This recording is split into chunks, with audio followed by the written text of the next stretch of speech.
The dawn painted Devil's Fork Valley in hues of amber and gold, casting long shadows across the weathered fence posts of the Triple Crown Ranch.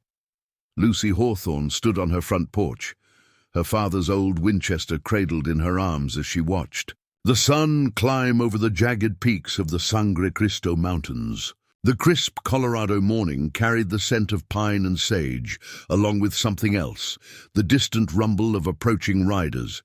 Before we jump back in, tell us where you're tuning in from. And if this story touches you, make sure you're subscribed, because tomorrow I've saved something extra special for you. At 23, Lucy had grown into the kind of beauty that turned heads at church socials and cattle auctions alike. Her sun-streaked hair was pulled back in a practical braid, and her simple work dress couldn't hide the quiet strength in her bearing. To the folks of Devil's Fork, she was simply Thomas Hawthorne's daughter, the reliable young woman who'd stepped up to help run the family ranch after her mother's passing 3 years ago. What none of them knew, what even Lucy herself was only beginning to understand, was that she carried a legacy far darker and more complex than anything they could imagine. The blood of the notorious Carson family flowed through her veins, though that name hadn't been spoken in these parts for nearly 30 years. The Carsons had been the most feared outlaw clan in the Colorado Territory, their brutal efficiency and tactical brilliance making them legends before their mysterious disappearance in the winter of 1893. Lucy checked her rifle's action with practiced ease, a skill learned from her father, but perfected through something deeper, an instinct passed down through generations of gunfighters and outlaws. The approaching riders worried her. The Triple Crown's isolation had always been both blessing and curse, offering privacy but also vulnerability. Lately, there had been rumors of a new gang moving into the territory, the Blackwood brothers, bringing with them a wave of violence that reminded old-timers of the Carson days. Miss Lucy, young Jamie Martinez, their 15-year-old stable hand, came running up from the horse barn. 5 riders coming up the North Trail. They don't look friendly. Lucy nodded, her green eyes, so like her grandmother Margaret Carson's, though she didn't know it, scanning the approach. Get word to Pa in town. He's meeting with the cattle buyers. Then find Miguel and Sarah. Tell them to secure the back pasture. We may need to move the horses. As Jamie rushed to comply, Lucy felt something stirring in her blood. An awareness she'd never asked for but couldn't deny. She'd always known she was different, had sensed it in the way she could read people's intentions, in how naturally she took to strategy and planning. Her father had encouraged these talents, though she sometimes caught him watching her with a mix of pride and worry that she didn't quite understand. The riders emerged from the morning haze, their horses moving with the lazy confidence of men who were used to taking what they wanted. Lucy recognized their leader immediately. Jack Blackwood himself, his black duster and silver-mounted revolvers a deliberate echo of the outlaws of old. He was younger than she'd expected, probably not yet 30, with the kind of handsome features that might have been appealing if not for the cold calculation in his eyes. "Morning, Miss Hawthorne," Blackwood called out, reining up at a respectful distance. His tone was perfectly courteous, but Lucy caught the subtle positioning of his men, spreading out to cover all angles of approach, hands staying close to their weapons. "Hope we're not disturbing your morning, Mr. Blackwood." Lucy kept her voice neutral, though her fingers tightened slightly on the Winchester. "What brings you to the Triple Crown?" "Business, ma'am. Been hearing interesting things about your water rights, about some old claims to the North Fork that might not be as clear as people think." He smiled, showing too many teeth. "Thought maybe we could discuss it, seeing as your father's not around." Lucy felt a chill that had nothing to do with the morning air. The Triple Crown's water rights had been established for decades, but they were crucial to the ranch's survival. Without access to the North Fork, their grazing lands would be worthless during the dry season. Blackwood was making his play, trying. to pressure her while Thomas was away. "The water rights are registered with the territorial office," she said calmly. "Everything is quite clear, Mr. Blackwood, though I'm sure my father would be happy to discuss any concerns you have when he returns." "See, that's the problem with paper, Miss Hawthorne." Blackwood's smile never wavered. "Sometimes papers get lost, sometimes new ones turn up. Mining claims, old deeds. Funny how that happens. One of his men, a hard-faced character with a badly healed broken nose, spat into the dust. Ain't natural. A woman trying to run a spread like this, bound to make mistakes." Lucy felt something shift inside her, a quiet anger that seemed to come from somewhere deep in her bones. The sensation was familiar, yet strange, like remembering something from a dream. What she didn't know was that she was experiencing the same cold fury that had made her grandmother, Margaret Carson, one of the most feared tactical minds in outlaw history. "Careful now." Her voice carried a new edge, one that made Blackwood smile, falter slightly. "Wouldn't want anyone making mistakes. They can't take back." She saw the subtle shift in their posture, the way they registered the change in her bearing. These men were predators, used to sensing weakness in their prey. But something in Lucy's stance, in the way she held herself, was setting off warning signals they didn't quite understand. "Just trying to be neighborly," Blackwood said, though his tone had lost some of its false warmth. "Give it some thought, Miss Hawthorne. We'll be back to discuss terms once your father returns." He touched his hat brim in mock courtesy. "Good day to you." As they rode away, Lucy remained on the porch, her mind racing with plans and contingencies she hadn't known she possessed. The Blackwoods would be back, and next time they wouldn't bother with politeness. She needed to prepare, needed to protect what was hers. What she didn't realize was that this confrontation had awakened something that had lain dormant in her blood for decades, the strategic brilliance and ruthless efficiency that had made the Carson name legendary. Inside the ranch house, in a locked trunk in her father's study, lay the truth of her heritage. Letters, photographs, and a journal written in her grandmother Margaret's steady hand, waiting to reveal a legacy of power and violence that would change everything Lucy thought she knew about herself and her family. But for now, she had a ranch to defend and people who depended on her. As she watched the riders disappear into the morning haze, Lucy Hawthorne felt the first stirrings of a transformation that would shake Devil's Fork to its foundations. The quiet rancher's daughter was about to discover that some legacies can't be escaped. They can only be embraced and transformed into something new. The afternoon sun beat down mercilessly on Devil's Fork as Lucy methodically checked the ranch's defenses. She'd spent the hours since Blackwood's visit making preparations that felt oddly natural, though she'd never done anything like this before. The hay barn's loft now offered clear sightlines of all approaches. Strategic positions were mapped out behind the corral's sturdy walls, and she'd sent Miguel to relocate their most valuable horses to the hidden box canyon her father had always maintained as a backup grazing ground. Miss Lucy, Sarah Martinez, Miguel's sister, and the rancher's cook hurried across the yard. "Riders coming in from town. It's your father, and he's not alone."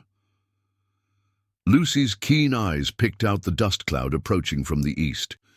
Through her father's old spyglass, she could make out Thomas Hawthorne's familiar figure, accompanied by Sheriff Wade Collins and 2 deputies. Her messenger had gotten through, but something about the group's urgent pace sent a warning prickle down her spine. "Sarah, get Jamie from the stable and both of you stay close to the house," Lucy instructed, already moving to meet the approaching riders.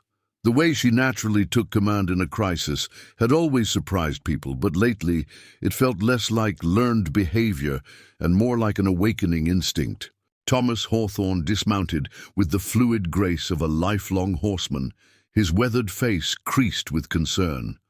At 50, he was still an imposing figure, though silver had begun to thread through his dark hair.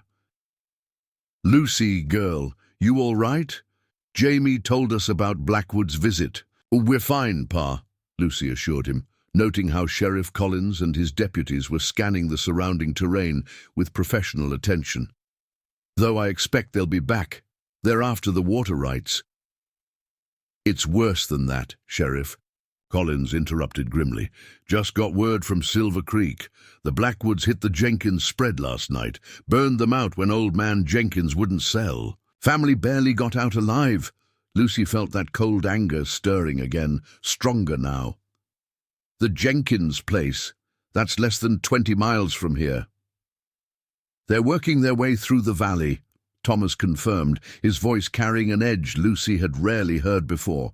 "Buying up water rights, by force if necessary, building some kind of empire." What happened next would forever change Lucy's understanding of her father.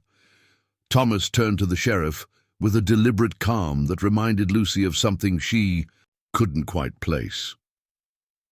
"Wade, I think it's time you and your men headed back to town. What's coming? It's family business." Sheriff Collins studied Thomas for a long moment, something unspoken passing between them. "You sure about this, Tom?" "Good, deputize some men. Make a stand officially." "Sometimes official ain't what's needed," Thomas replied softly. "Sometimes old debts need settling in old ways." After the lawmen departed, Thomas led Lucy into his study, a room she'd rarely been allowed to enter as a child. She watched in silence as he unlocked the heavy trunk that had always been off-limits, removing a leather-bound journal and several yellowed photographs. "Sit down, Lucy," he said quietly. "There's something you need to know about your grandmother, about who we really are." The photograph he handed her showed a striking woman in her 30s, dressed in practical riding clothes, but carrying herself with unmistakable authority. Her eyes, Lucy's eyes, seemed to pierce through time itself. Preparing and narrating this story took us a lot of time, so if you are enjoying it, subscribe to our channel. It means a lot to us. Now, back to the story. "Margaret Carson," Thomas said softly, "your grandmother. The most brilliant tactical mind in 3 territories and the true power behind the Carson family's operations." Lucy stared at the image, pieces of a puzzle she hadn't known existed starting to fall into place. The Carsons, the Outlaws. The Carsons controlled everything from Colorado Springs to Santa Fe, Thomas confirmed. Not through brutality like common bandits, but through strategy, planning, and an understanding of power that went beyond mere violence. Your grandmother was the architect of it all. He opened the journal, revealing pages of precise handwriting. Margaret wasn't just an outlaw queen, she was a visionary. She saw how the territories were changing, how corrupt men with money were becoming more dangerous than any bandit gang. The Carsons didn't just steal, they protected people from a different kind of theft. The legal kind that's still going on today. Lucy's mind was reeling, but something deep inside her responded to these revelations with a sense of recognition. What happened to them? Officially, they vanished in the winter of '93. Unofficially, Thomas smiled slightly. Your grandmother realized the old ways were ending. She orchestrated the family's disappearance, set up new identities. Some went straight, others kept working in secret, protecting what needed protecting. And you? Where do you fit in? I was a young deputy back then, assigned to hunt them down. His smile widened at Lucy's surprise. Instead, I fell in love with Margaret's daughter, your mother. Learned there was more to justice than just the law. Lucy processed this information with the same tactical clarity she'd shown earlier, pieces clicking into place. The ranch's location, the hidden pastures, the way you taught me to read people and plan ahead, none of that was just ranching. Skills, was it? Your grandmother helped us set up here, used her connections to establish the water rights that Blackwood's now trying to steal. This ranch, Lucy, is not just a ranch. It's a guardian post, protecting the valley's water from the kind of men who'd use it to control everyone and everything. He pulled out another document, this one newer. Word is, Blackwood's working for Eastern mining interests. They want to dam up the North Fork, control all the water rights from here to the state line, just like your grandmother predicted it might happen someday. Lucy stood and walked to the window, watching the sun set behind the mountains that had always been her home. Everything she'd felt, every instinct and ability that had seemed strange or unexplainable, suddenly made sense. She was her grandmother's granddaughter, carrying not just Carson blood, but Carson purpose. "The Blackwoods will be back," she said quietly. "Yes." Thomas joined her at the window. "Question is, what are you going to do about it?" Lucy touched the Winchester that had never left her side, understanding now why handling weapons had always felt so natural. "Tell me everything about Grandmother Margaret, about how she thought, how she planned. If we're going to protect this valley, I need to understand our legacy, all of it." As Thomas began to explain, Lucy felt something crystallizing. Inside her, not just anger at the Blackwoods' threats, but a sense of purpose that ran deeper than ranch life ever had. She was a Carson, and Carsons didn't just fight. They outthought, outplanned, and outmaneuvered their opponents. The quiet rancher's daughter was awakening to her true heritage, and Devil's Fork Valley was about to learn what happened when Carson. Blood ran hot with righteous purpose. Thomas pulled another item from the trunk, a small leather pouch that clinked softly as he handed it to Lucy.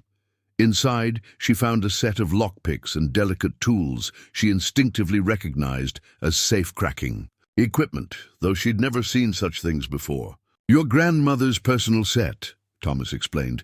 "Margaret believed that information was more valuable than gold. These helped her access documents that exposed corrupt officials and protected innocent people."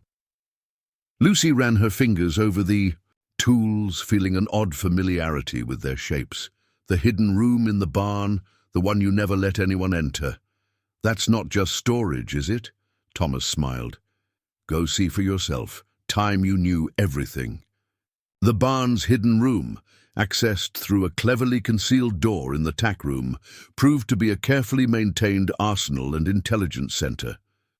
Maps of the territory covered one wall, marked with notes and observations spanning decades. A gun rack held carefully maintained weapons, including a matched pair of Colt revolvers with pearl grips that seemed to call to Lucy's hands.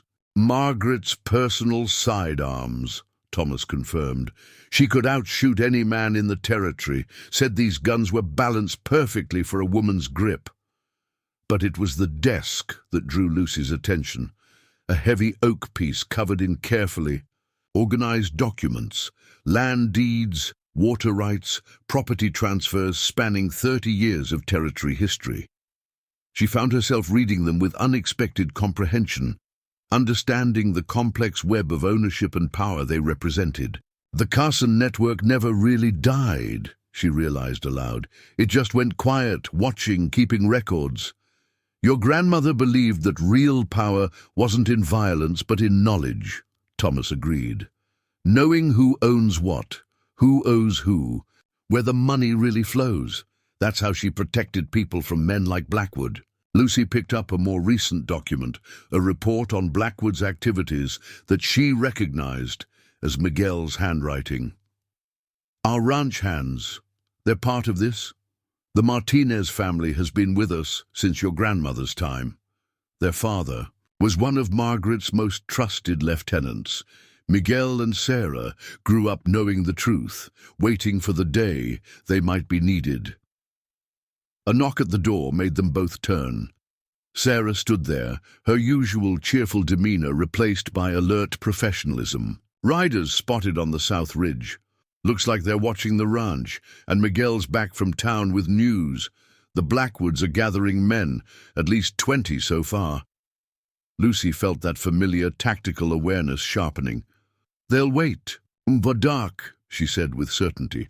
"Try to catch us sleeping, make an example to scare other ranchers into selling." Thomas watched her with quiet pride. "What's your plan?" Lucy studied the maps, her grandmother's strategic genius flowing through her blood. "Sarah, get word to the other ranches, not the owners, too risky, but the hands, the ones whose families have been here for generations. Tell them Carson blood rides again." She turned to the gun rack, lifting the pearl-handled Colts with natural grace. "Miguel knows the high trails. Have him gather anyone willing to fight and position them in the Box Canyon. The Blackwoods will expect resistance from the ranch house. They won't look for an attack from behind."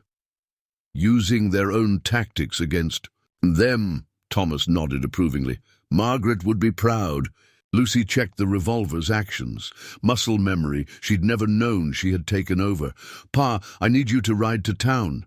Make sure Sheriff Collins keeps his men close to home tonight. What's coming? The law doesn't need to see it." "And you?" Lucy's smile held echoes of her grandmother's legendary confidence. "I'm going to introduce Jack Blackwood to the real meaning of Carson hospitality." As sunset painted Devil's Fork Valley in shades of crimson and gold, Lucy Hawthorne stood in her grandmother's hidden command center, making final preparations. She'd changed into riding clothes that allowed freedom of movement, Margaret's guns, riding naturally at her hips. The transformation wasn't just physical. With every passing hour, she felt more of her heritage awakening, generations of tactical brilliance and strategic thinking flowing through her veins. Sarah and Jamie worked efficiently, converting the barn into a defensive position while maintaining its innocent appearance. Miguel had ridden out to gather their allies, carrying messages written in the old Carson code that Lucy somehow knew how to write. Everything was proceeding according to plan, though the plan felt more like remembering than creating. Through it all, Lucy felt a strange sense of rightness. The quiet rancher's daughter was still there, but now she was merged with something deeper and more powerful, the legacy of a family that had once ruled the territories through wit and will rather than mere violence. The Blackwoods were about to learn that some threats can't be measured in guns and numbers, and some legacies only grow stronger with time. While examining the documents, Lucy discovered something that made her pulse quicken: detailed maps of underground springs and water tables throughout the valley, carefully annotated in her grandmother's precise handwriting. The notations revealed a complex system of natural reservoirs and underground streams that the Carsons had mapped decades ago. "Your grandmother spent years studying the valley's water systems," Thomas explained, noting her interest.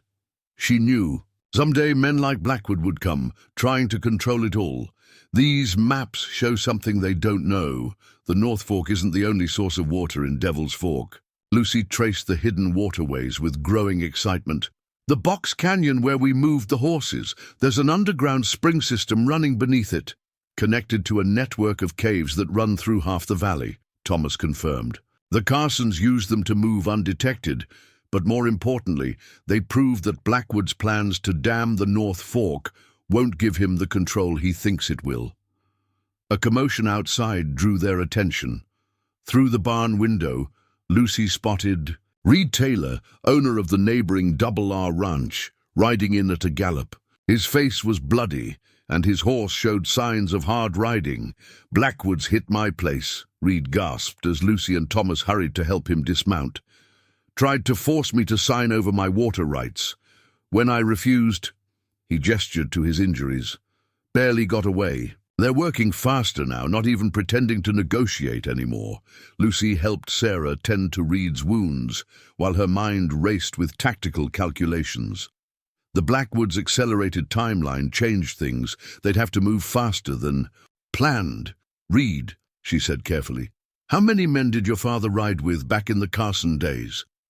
The older rancher's head snapped up, his eyes widening as he looked between Lucy and Thomas. "You told her." "It's time," Thomas said simply. "The valley needs the old alliance." Reed's weathered face broke into a grim smile. "My father was Margaret Carson's horsemaster, taught me everything he knew about moving cavalry through rough A country. Still got some of the old guard working my spread, keeping quiet but remembering the old ways. Lucy nodded, pieces of her plan falling into place. Can they still ride? Still remember the signals? Carson blood, Reed breathed, understanding dawning in his eyes. You're calling in the old debts, aren't you? Just like your grandmother would have. The Blackwoods think they're facing scattered ranches, easy targets to be picked off one by one, Lucy said, her voice carrying that same quiet authority that had made Margaret Carson legendary. Time to show them what happens when the valley stands together. She spread her grandmother's maps across a table, pointing to key locations. The cave system gives us hidden routes throughout the valley. We can move men and horses without being seen and coordinate attacks from unexpected directions. The Blackwoods are playing checkers. We're going to teach them chess. Miguel, she called, and the ranch hand appeared as if he'd been waiting for her command. Take Jamie and start setting up the old signal stations on the high points. Use the Carson codes. 3 fires for gathering, 2 for warning, 1 for attack. Reed's men will remember what they mean.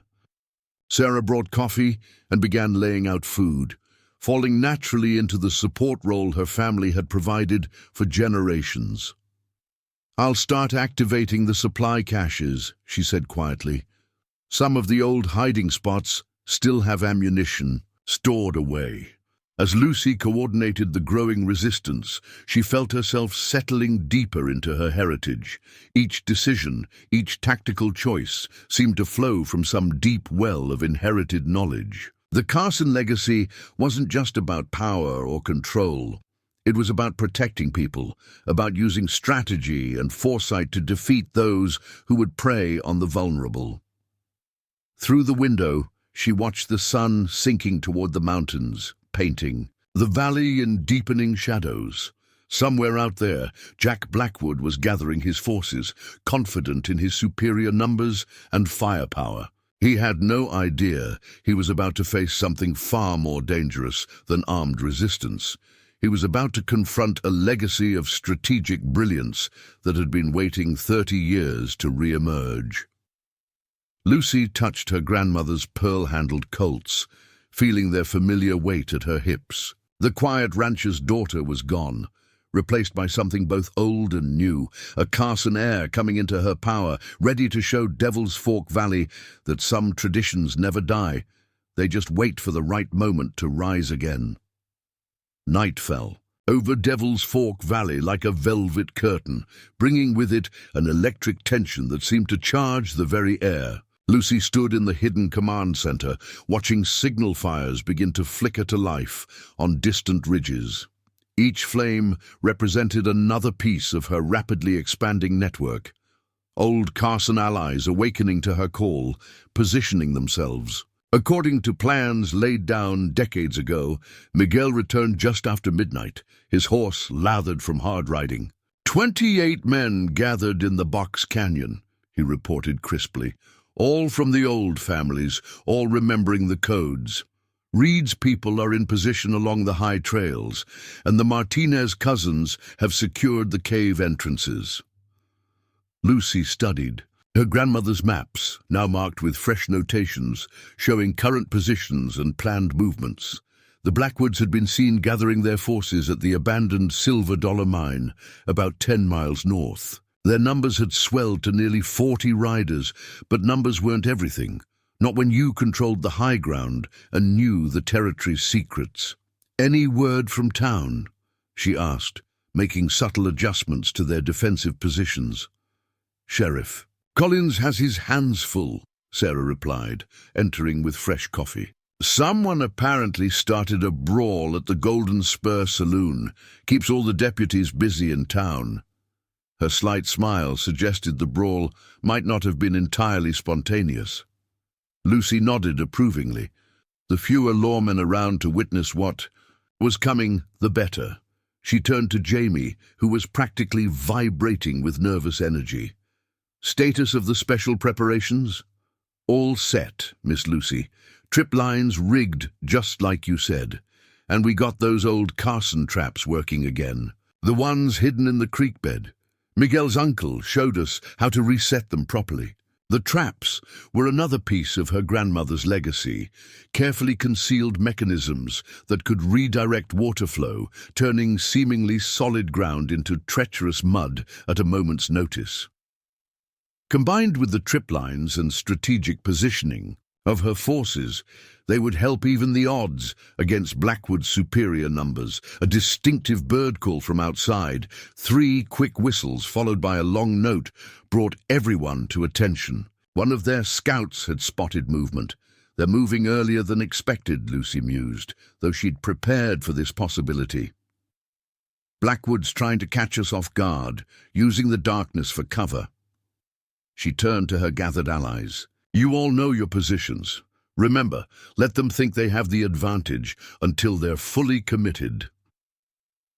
As her people moved to their assigned places, Lucy felt that familiar tactical awareness sharpening to a razor's edge. She could almost see the battlefield in her mind, pieces moving like a complex chess game. The Blackwoods would approach from the north, expecting resistance around the main ranch house. They'd aim to surround the building, cutting off escape routes, never suspecting that every step was taking them exactly where she wanted them. "Miss Lucy," Sarah said softly, pausing at the door, "your grandmother, in the old days, she used to say something before a fight, a kind of reminder to her people." Lucy felt the words rising from some deep place in her memory, as if Margaret, Carson herself, were whispering to them, "The strongest trap is the one they walk into willingly, thinking it's their own idea." Sarah's smile was fierce in the lamplight. Carson's blood runs true. Outside, Lucy could hear the subtle sounds of horses moving through darkness, Blackwood's men trying to be stealthy but unfamiliar with the territory's quirks. They didn't know how sound carried in the valley, didn't understand how the rock formations could amplify or muffle movement. These were things you learned growing up here, things the Carson family had studied and mastered over generations. She moved to her chosen position near the barn's modified gun port, the pearl-handled Colts settling naturally into her hands. Through carefully placed mirrors, another of her grandmother's innovations, she could track multiple angles of approach simultaneously. "Let them get closer," she murmured to Miguel, who had taken up a position nearby. "Wait for the signal." The night seemed to hold its breath as Blackwood's men crept forward, dark shapes moving against darker shadows. Lucy counted at least 30 riders, spread out in what they probably thought was a clever flanking maneuver. In reality, they were riding right into the jaws of a trap, generations in the making. A horse nickered softly from the direction of the creek bed, followed by a muffled curse as one of Blackwood's men tried to quiet it. Lucy's keen ears picked up the subtle creaking of leather, the soft clink of metal on metal. They were almost in position. Through her network of mirrors, she spotted Jack Blackwood himself, his silver-mounted revolvers glinting dully in the starlight. He was staying toward the back of his men, letting others take the risk of the first approach. Not a brave man, then, despite his fearsome reputation. Lucy felt no fear, only a calm certainty that reminded her of her grandmother's journal entries, describing similar moments. The Carson blood singing in her veins knew exactly what to do, knew how to turn the hunters into the hunted. She raised her hand, preparing to give the signal that would spring her carefully laid trap. In that moment, Lucy Hawthorne was more than just a rancher's daughter, more than even Margaret Carson's heir. She was the culmination of a legacy that had waited 3 decades to resurface, ready to remind Devil's Fork Valley why the Carson name had once been both feared and respected. The time for hiding was over.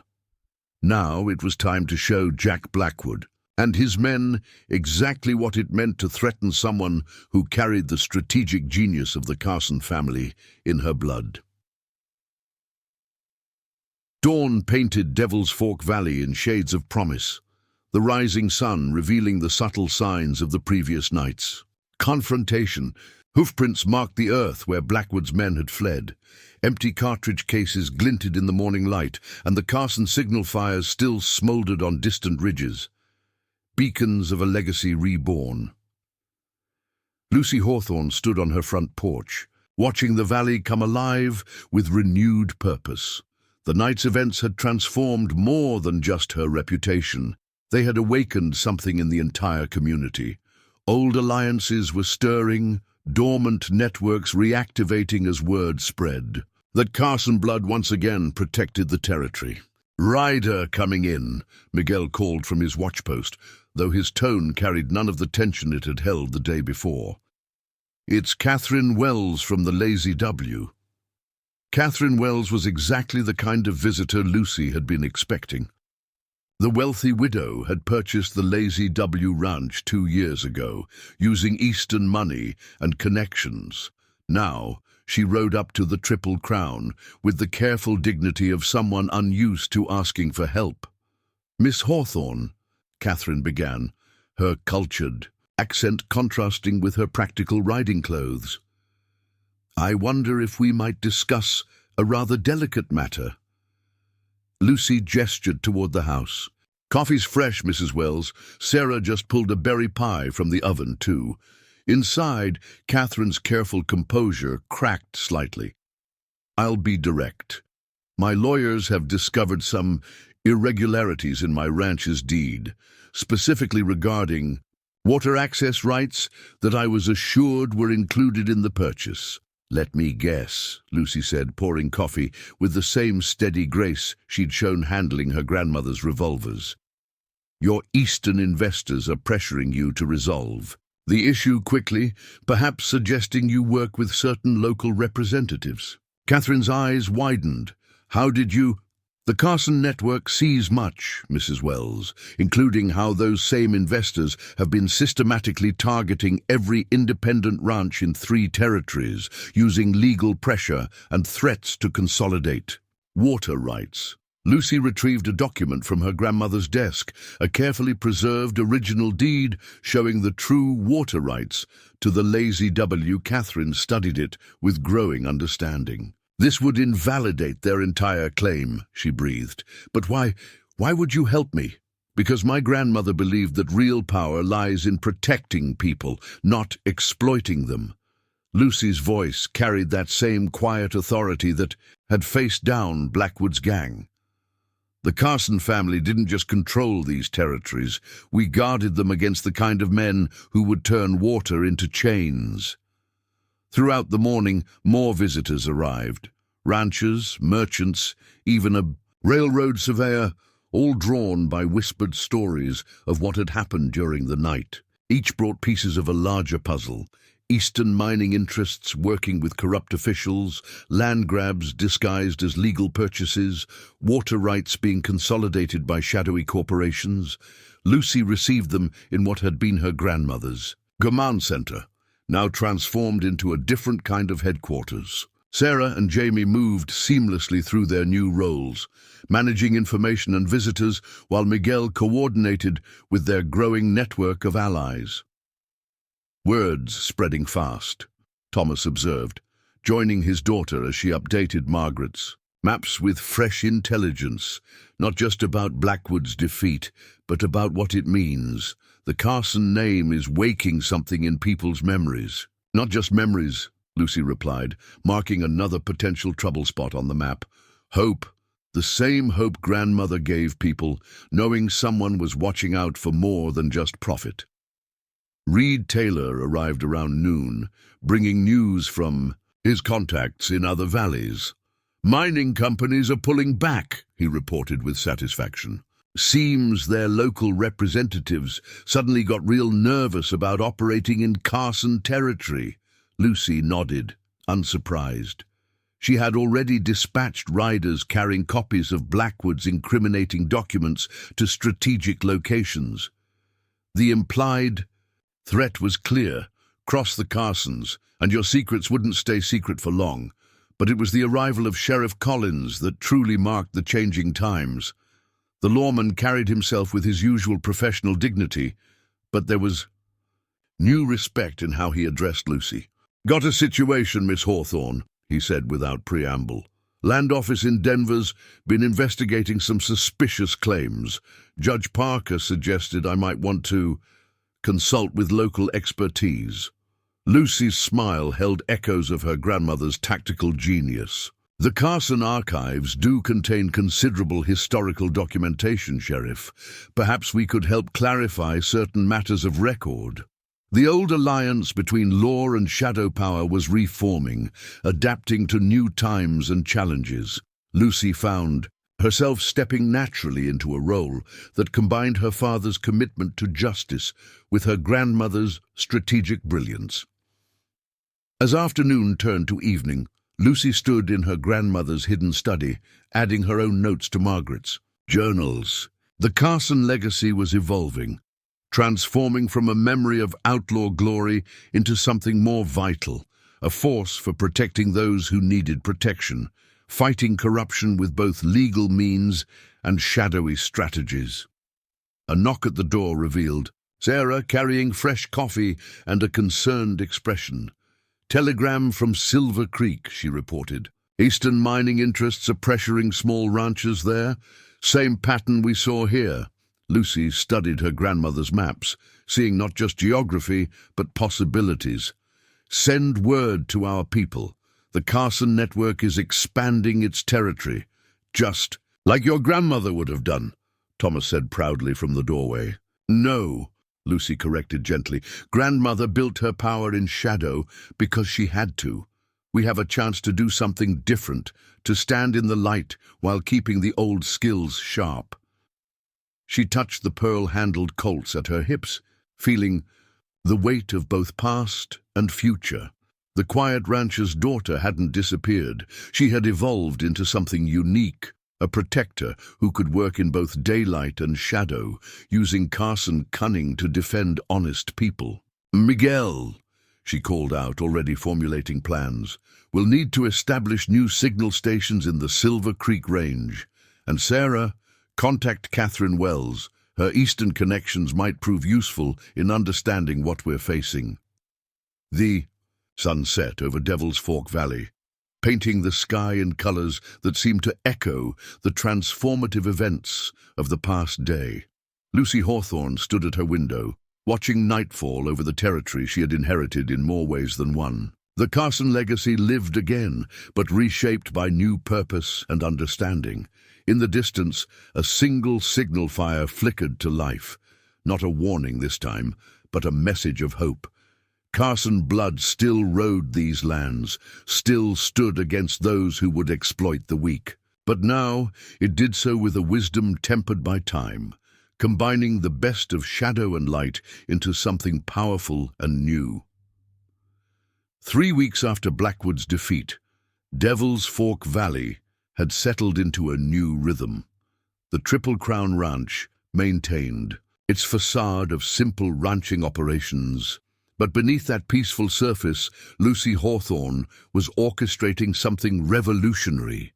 A network that combined her grandmother's shadow tactics with legitimate business and legal strategy. "Another telegraph from Denver," Sarah announced, entering Lucy's study, once her grandmother's command center now evolved into something more sophisticated. "The mining consortium's board of directors is meeting tomorrow. They're voting on whether to abandon all operations in Carson territory." Lucy smiled slightly, checking another item off her growing list of objectives. The documents she'd acquired from Blackwood had proved invaluable, revealing a web of corruption that reached into the highest levels of territorial politics.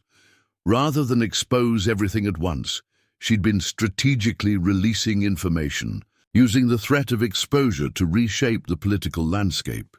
"Miss Lucy!" Jamie burst in, his young face flushed with excitement. "Riders coming in from Silver Creek. Look like the Patterson family, and they're in a hurry." Through her carefully positioned mirrors, Lucy observed the approaching group. The Pattersons were respected ranchers from the next valley over, people who'd never had any connection to the Carson network. Their arrival marked a significant shift in how the territory viewed her growing influence. "Sarah, have Miguel and Reed meet me in the front room." Lucy instructed, already analyzing possible scenarios. And send word to Sheriff Collins. He might want to hear what brings the Pattersons this far from home. The meeting that followed demonstrated how far Lucy had come from being simply a rancher's daughter. John Patterson, a proud man not used to asking for help, found himself explaining his situation to a young woman whose quiet authority seemed to fill the room. "Railroads trying to force a right-of-way through our grazing lands," he explained, twisting his hat in weathered hands, "offering pennies on the dollar, threatening eminent domain if we refuse. But that ain't the worst of it. Our water has been getting poisoned, cattle dying, crops failing. Can't prove it, but the railroad survey crew was seen near your upstream springs just before the trouble started," Lucy finished for him. She'd already received reports about similar tactics being used in other territories. "Word is," Patterson's wife Martha added hesitantly, "word is, the Carson Network helps people with such problems, that you have ways of dealing with men who hide behind law books while stealing honest folks' land." Lucy stood and moved to her grandmother's maps, now updated, with her own careful annotations. "The Carson family has always believed in balance, Mrs. Patterson. Sometimes that means working through legal channels." She gestured to Sheriff Collins, who had arrived during the conversation. "Sometimes it means exploring other options." She turned to Reed Taylor. "How many of the old tunnel networks extend into Silver Creek territory?" Reed consulted the maps. "3 main branches, plus some smaller ones Margaret mapped but never fully developed. With a week's work, we could have them operational." "Do it," Lucy ordered. "Miguel, take Jamie and start setting up the new signal stations we discussed. Sarah, contact Catherine Wells. Her railroad connections might prove useful in understanding exactly who's behind this land grab." As her people moved to carry out her instructions, Lucy felt that familiar tactical awareness sharpening. The pattern was becoming clear. The railroad's actions were too similar to the mining consortium's failed strategy. Someone was coordinating these attacks on independent ranchers, using different corporate fronts, but the same basic playbook. "Mr. Patterson," she said thoughtfully, "I believe we can help you. But understand, accepting Carson protection means becoming part of something larger. Are you prepared for that?" The rancher straightened in his chair. "Story is, in the old days, the Carsons didn't just take from folks. They protected them, built something that stood against men who'd steal the whole territory if they could. That true?" "It's more complicated than that," Lucy replied, her hand unconsciously touching her grandmother's locket. "The Carson name carried fear, yes, but also hope. We're building something different now, a network that works in both shadow and light, using every tool available to protect what matters." Later that evening, after the Pattersons had departed with renewed hope and detailed instructions, Lucy met with her inner circle. Thomas watched proudly as his daughter coordinated their expanding operations, assigning tasks with the same strategic precision that had made Margaret Carson legendary. "Railroad's going to be tougher than Blackwood," Reed observed. "They've got armies of lawyers, political connections all the way to Washington. They also have stockholders," Lucy pointed out, "investors who get nervous when their secrets start leaking to newspapers. Catherine's connections in Boston have already identified some particularly interesting financial arrangements we can exploit." Sarah brought coffee and fresh bread, maintaining the comfortable domestic routine that helped mask their more complex operations. "Message came in from Judge Parker while you were meeting with the Pattersons. He's approved those land title reviews we discussed." Lucy nodded in satisfaction. The judge had proved to be a valuable ally, understanding that sometimes justice needed help from shadows to prevail in the light. It was a delicate balance, maintaining legitimate legal operations while running the kind of shadow network that could challenge powerful corporations.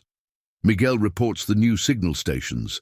We'll be ready within days," Sarah continued. "And Jamie's been teaching some of Patterson's younger hands the codes. That boy has a real gift for it." Just like his father did, Thomas added softly. Miguel Sr. was one of your grandmother's best communications experts. Lucy studied the maps, seeing not just territory, but possibility. The Carson network was growing faster than she'd anticipated, driven by need and desperation as corporate interests tried to swallow up the independent ranches. But with growth came new challenges and responsibilities. A knock at the door revealed Sheriff Collins, arriving for their evening strategy session. The lawman had become a regular visitor, finding in Lucy an ally who could accomplish things his badge couldn't touch. Railroads bringing in Pinkerton agents, he reported without preamble. Professional troublemakers disguised as survey crews. Same bunch that caused so much grief during the mining strikes back east. Lucy's mind was already racing ahead, seeing the tactical implications. They'll be expecting resistance, probably hoping for it. Give them an excuse to bring in more muscle. Her smile held echoes of her grandmother's strategic genius. So, we'll give them something they don't expect instead. She moved to her grandmother's desk, withdrawing a stack of documents. These are copies of the original railroad land grants. From the 1850s, notice anything interesting about the survey markers? Collins studied the papers, his eyes widening. These boundaries, they're different from what the railroad's claiming, by almost half a mile in some places. Exactly. The original surveys were registered with 3 different territorial offices, standard Carson practice, ensuring no single corrupt official could alter the records. The railroad's been using fake documents to push their claims, never suspecting the real ones still existed. Legal ammunition, Collins mused. But will it be enough? By itself? No. Lucy's voice carried that quiet authority that reminded everyone of her heritage.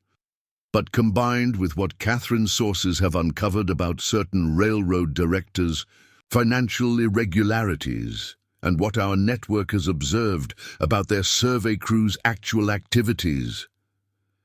She let the implications hang in the air. The sun set over Devil's Fork Valley, painting the sky in colors that seemed to reflect the duel. Nature of Lucy's emerging power, light and shadow, legal and hidden, each reinforcing the other. She stood at her window, watching signal fires begin to flicker on distant ridges as her network prepared for the challenges ahead. The Carson legacy was evolving into something unique, not just an outlaw legend, not just a force for justice, but a sophisticated operation that could fight corruption on multiple fronts. Lucy Hawthorne had found her true inheritance, the ability to walk between worlds, using both shadow and light to protect what mattered.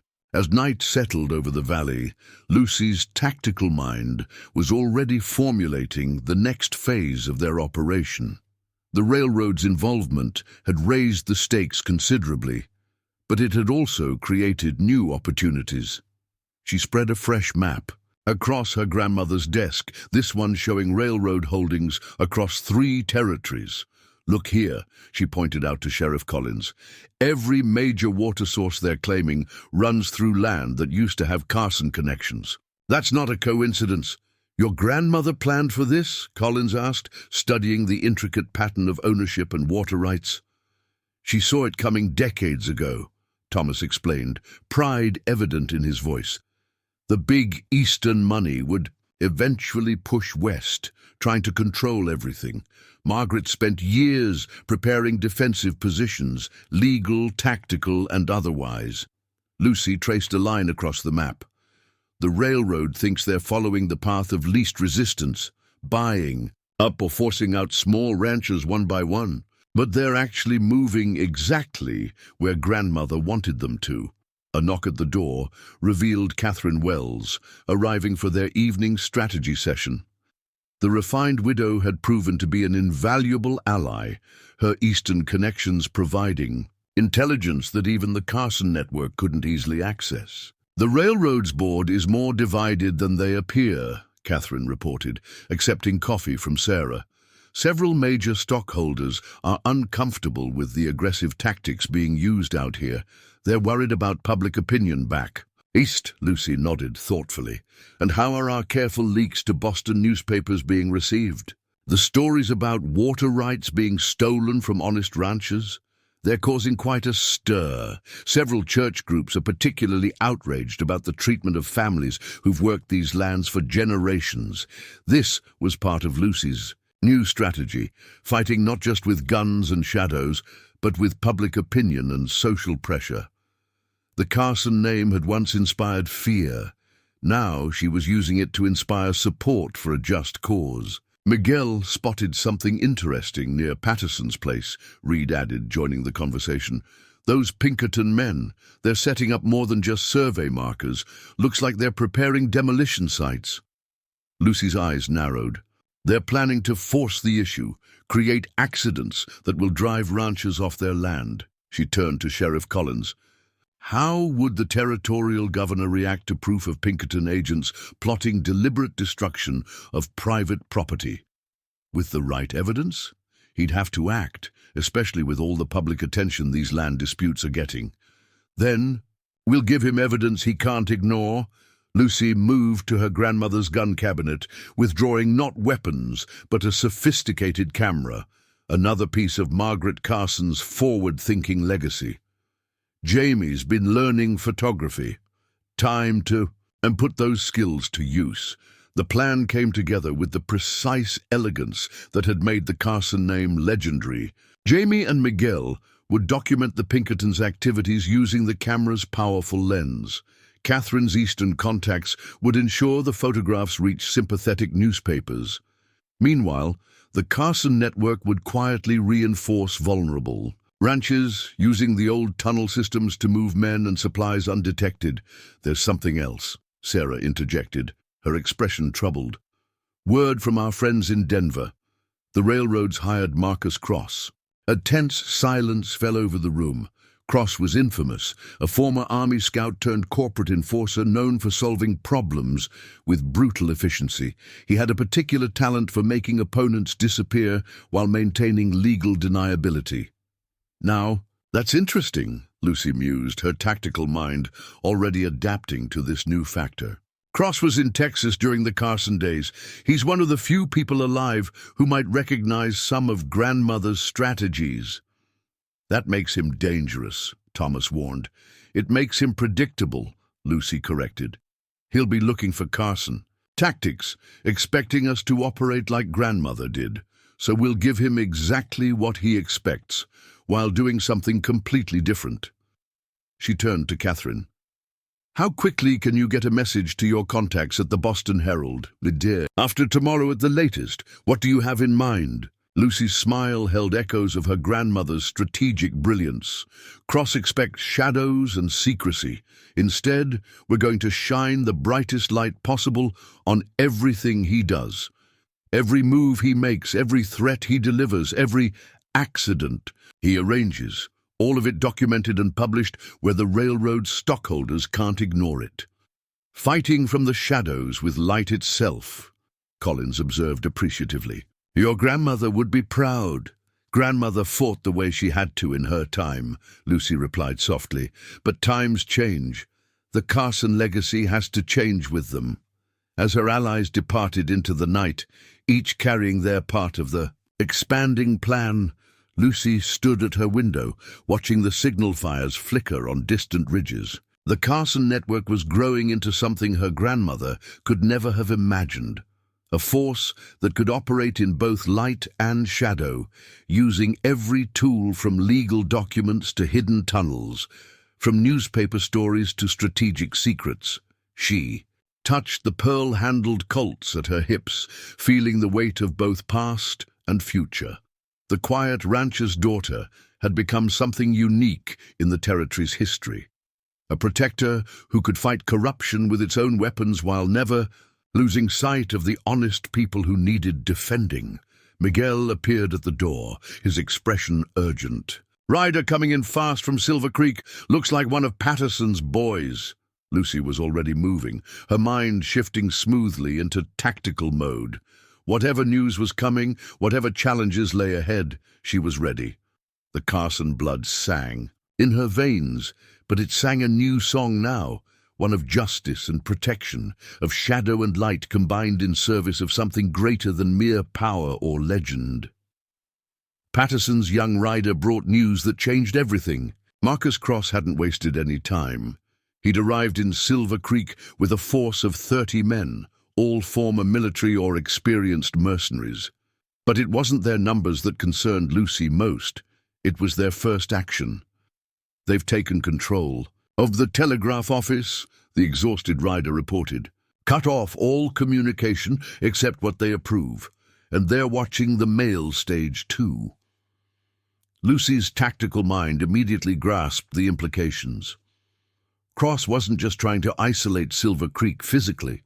He was controlling information. Outlaw, a strategy that showed he understood modern power dynamics as well as she did. "Smart," she murmured, studying her maps. "Very smart. He knows we've been using public exposure as a weapon, so he's trying to blind us." "There's more," the rider added grimly. "They brought in some kind of mining engineer, been taking core samples near all the major water sources." That detail set off warning bells in Lucy's mind.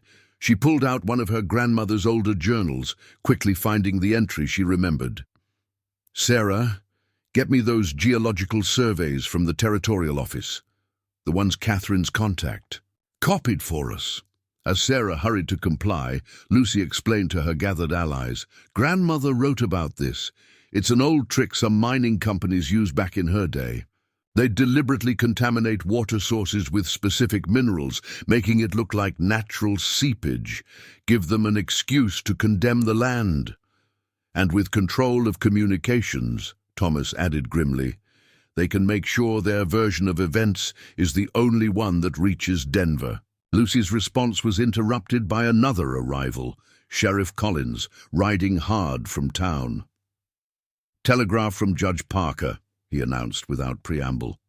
"Railroads filed emergency papers claiming the entire Silver Creek watershed is contaminated by mining runoff.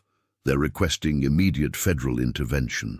"Moving faster than we expected," Lucy observed, though her calm tone belied the tactical calculations racing through her mind. "They're not just trying to blind us. They're trying to overwhelm us with legal machinery before we can respond." She turned to Catherine Wells, who had arrived during the commotion. "How quickly can your Boston contacts move?" "Traditional channels would take days," Catherine replied. "But—" She hesitated, then squared her shoulders. "There might be another way. My brother-in-law owns several newspapers back east. He's always been sympathetic to our cause, just cautious about getting involved. And now, after what happened to the Pattersons, he's ready to take a stand. One telegram from me and he could have the story in every major paper from Boston to Chicago within hours." Lucy nodded approvingly. This was how the modern war had to be fought, not just with guns and tactical maneuvers, but with information and public opinion. Still, they needed more than just newspaper stories to counter Cross's moves. "Miguel," she called out, "take Reed and start activating the old tunnel network. All of it, not just the main branches. And Sarah, contact every ranch family that's ever had Carson connections. It's time to wake the sleeping giant." As her allies moved to carry out her instructions, Lucy withdrew to her grandmother's study. The pearl-handled Colts at her hips seemed heavier somehow, reminding her that some battles still came down to raw courage and gunpowder. "You're planning something," Thomas observed from the doorway. "Something grandmother would have done. With a modern twist," Lucy confirmed, pulling out a specific map. One showing not just the territory's geography, but its complex web of property records and water rights. "Cross is expecting Carson shadow tactics, old-style resistance. Instead, we're going to give him light, more light than he can handle." She laid out her plan for her father and their closest allies. It was audacious, combining her grandmother's strategic genius with modern innovations in ways that even Margaret Carson might not have imagined. First, she explained, pointing to key locations, we leak proof of the railroad's contamination. Scheme to every newspaper west of the Mississippi. Not just accusations, proof. Jamie's photographs, sworn statements from Patterson's engineer cousin who recognized the chemicals they're using. They'll deny everything, Sheriff Collins warned. Of course they will, that's phase 2.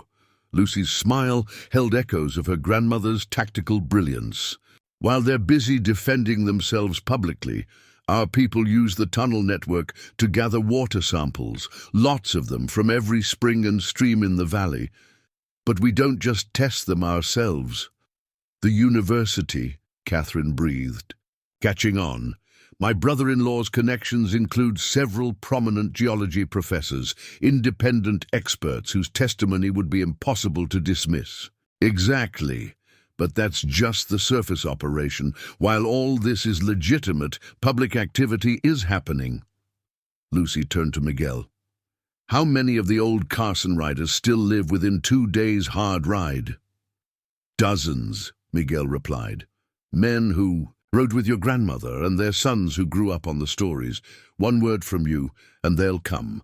Lucy nodded decisively. Send the word. But tell them to come quietly, individually.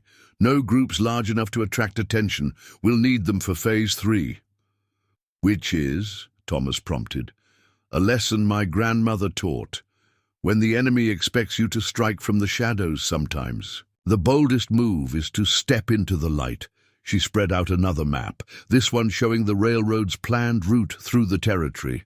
Cross has isolated Silver Creek, thinking he's protected his operation from our interference. He's about to learn that isolation works both ways. The plan she outlined was breathtaking in its scope and precision.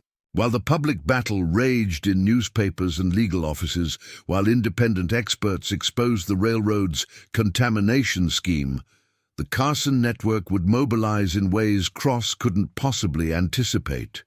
Remember what grandmother wrote about turning an enemy's strength into weakness? Lucy asked, marking specific points on the map. Cross has concentrated all his forces in Silver Creek, thinking he's secured his base of operations. Instead, he's given us the perfect target. Sarah, who had returned with fresh coffee, studied the map thoughtfully. The old Carson signals would let us coordinate everything perfectly, time it so all the pieces hit at once. Exactly. Lucy's tactical mind was fully engaged now, seeing the battlefield from all angles. Cross expects us to fight the way the Carsons did 30 years ago. Instead, we're going to show him how the Carson legacy has evolved. As night fell over Devil's Fork Valley, Lucy's plan was already in motion. Riders slipped out into the darkness, carrying messages that would awaken decades-old loyalties. Telegraph wires hummed with carefully coded communications to Catherine's Eastern allies. And in the hidden command center, Lucy Hawthorne prepared to demonstrate that the Carson name meant something more than just outlaw legend.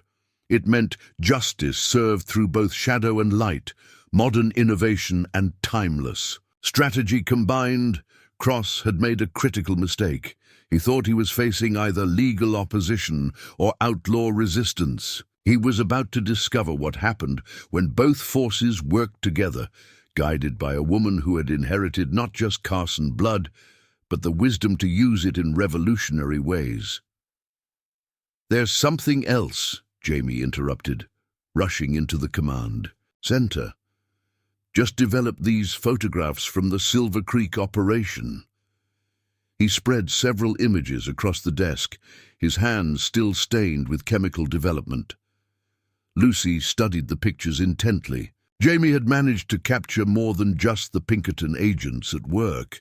He'd photographed their equipment wagons and, more importantly, their cargo manifests. Look here, she pointed to a detail in one image. Those chemical containers, they're marked as mining supplies, but I recognize the manufacturer's stamp. It's the same company that supplied certain mining operations during grandmother's time. Operations that specialized in claim jumping through water contamination. Catherine examined the photographs with growing excitement. This is perfect. My brother-in-law's newspapers can run these alongside expert testimony about what these chemicals are really used for. The railroad won't be able to deny their intentions.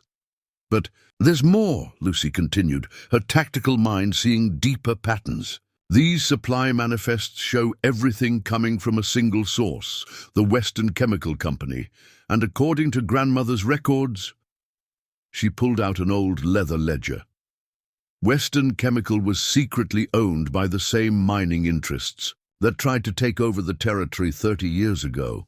The same people behind the railroad now, Sheriff Collins asked. Exactly. This isn't just about water rights anymore. It's about finishing what they started in grandmother's time. They're using modern corporations instead of outlaw gangs, but the goal is the same: control everything by controlling the water. Lucy moved to her grandmother's maps, marking new positions with quick, precise movements. Change of plans. Miguel, we'll still need the old Carson riders, but not just as muscle. Each one needs to bring documentation, property records, old photographs, anything that shows the pattern of water rights manipulation over the years. A historical record. Thomas nodded approvingly. Showing this isn't just about current disputes. More than that, Lucy explained. Grandmother didn't just fight these people. She kept evidence that's been protected and hidden for 30 years, waiting for the right moment. Now we can prove this isn't just about one railroad or one valley. It's about a decades-long conspiracy to steal the entire territory's water rights. Sarah, who had been quietly taking notes, looked up sharply. The territorial governors' meeting next week, the one where they're supposed to rule on the railroad's emergency claims, will become something very different, Lucy finished with a slight smile. Instead of just defending ourselves, we're going to expose everything. But first, she turned to Reed Taylor. How quickly can you get word to your cousin at the U.S. Marshal's office? Day and a half, if he's still stationed in Denver. Why? Because we're going to need federal witnesses for what comes next. Cross and his men aren't just trying to steal land. They're engaging in a conspiracy to defraud the federal government. Those water rights they're claiming, many of them were established under federal land grants. Tampering with them is a federal crime. The plan was expanding, growing more comprehensive with each new piece of information. Lucy moved between maps and documents with the same fluid grace she showed with her grandmother's revolvers, coordinating elements that seemed unrelated, until you saw the larger pattern. Catherine, we'll need your brother-in-law's newspapers to hold their biggest stories for precisely the right moment. Sheriff, those deputies you trust completely, station them along the main roads, but tell them to stay out of sight. They're not to interfere with Cross's operations, just document everything they see. And the Carson riders, Miguel asked, tell them to bring more than just documents. Grandmother's generation knew things about this territory that never made it onto official maps, underground springs, hidden watersheds, natural resources that prove the railroad's claims about water scarcity are lies. We're not just going to expose their criminal acts. We're going to show that their entire justification for seizing control is based on false information. As night deepened, more riders arrived at the Triple Crown, each bringing pieces of the puzzle Lucy was assembling. Old Carson allies emerged from decades of quiet life, carrying not just weapons, but knowledge. Detailed records of past battles against corporate greed, evidence that had been carefully preserved for exactly this kind of moment. "Miss Lucy," Sarah called from the door. "Telegraph from Judge Parker." Lucy read the message quickly, her smile growing. "Perfect. The judge has arranged for a special hearing, not just about Silver Creek, but about all water rights disputes. In the territory, he's convening it the same day as the governor's meeting. Cross will have to split his forces," Thomas observed, "try to maintain control in Silver Creek while also presenting their case in Denver." "He'll do more than that," Lucy predicted. "He'll get aggressive, Try to create facts on the ground that can't be undone, probably within the next 48 hours. She turned to Sheriff Collins. That's why we need your deputies watching everything. When he makes his move, we need official witnesses. Catherine, who had been examining the old Carson records, looked up with sudden understanding. You're not just planning to defeat them, you're planning to destroy their entire operation. All the shell companies, all the hidden ownership, everything. They've built over decades. Grandmother believed in being thorough, Lucy confirmed. She taught that when you fight an enemy, you don't just win the battle, you make sure they can't come back stronger next time. The command center hummed with activity as Lucy's plan took shape. Messages flew out along restored Carson signal routes, coordinating a response that would hit from multiple directions simultaneously. But unlike her grandmother's day, when such operations had to remain in shadow, this one would unfold in the full light of public scrutiny. One more thing, Lucy announced, as her allies prepared to put the plan in motion. When Cross makes his move, and he will, he's expecting Carson resistance, old-style guerrilla tactics, shadow operations. Instead, her smile held echoes of both her grandmother's strategic brilliance and her own innovative spirit. Instead, we're going to give him something completely new, something that combines the best of both worlds, shadow and light, past and present, law and justice. She touched the pearl-handled Colts at her hips, feeling the weight of legacy and innovation combined. Cross was about to learn that the Carson name didn't just mean outlaw resistance. It meant protection for honest people, justice served through both traditional means and modern methods. The quiet rancher's daughter had become something unique in the territory's history, a protector who could fight in any arena, using every tool from newspaper headlines to hidden tunnels, from legal documents to her grandmother's guns. The noon sun blazed overhead as Marcus Cross made his desperate gambit. Lucy had predicted he would strike when the pressure became unbearable, but even she hadn't anticipated the audacity of his move. His men simultaneously attacked 3 major water sources, using mining explosives to trigger landslides that would permanently alter the valley's watershed. He's trying to make it look like a natural disaster, Lucy observed through her spyglass, watching the chaos unfold from her carefully chosen position. If he can't control the water legally, he'll destroy the existing sources and force everyone to rely on the railroad's proposed dam, but Cross had miscalculated badly. Lucy's network had been watching the explosives being transported into position for days. More importantly, federal observers were documenting everything, not just the attacks themselves, but the clear chain of evidence linking them back to railroad management. Signal the marshal's men, Lucy instructed Miguel. Time to spring our trap. As Cross's operation reached its climax, U.S. Marshals emerged from hiding at strategic points throughout the valley. They weren't alone. Newspaper photographers, geological experts, and territorial officials had all been quietly positioned to witness the railroad's criminal acts. "Miss Hawthorne!" Jamie came galloping up, his young face flushed with excitement. Cross just ordered his men to burn the evidence, all the documents in the telegraph office. Lucy's smile held echoes of her grandmother's strategic brilliance. Perfect.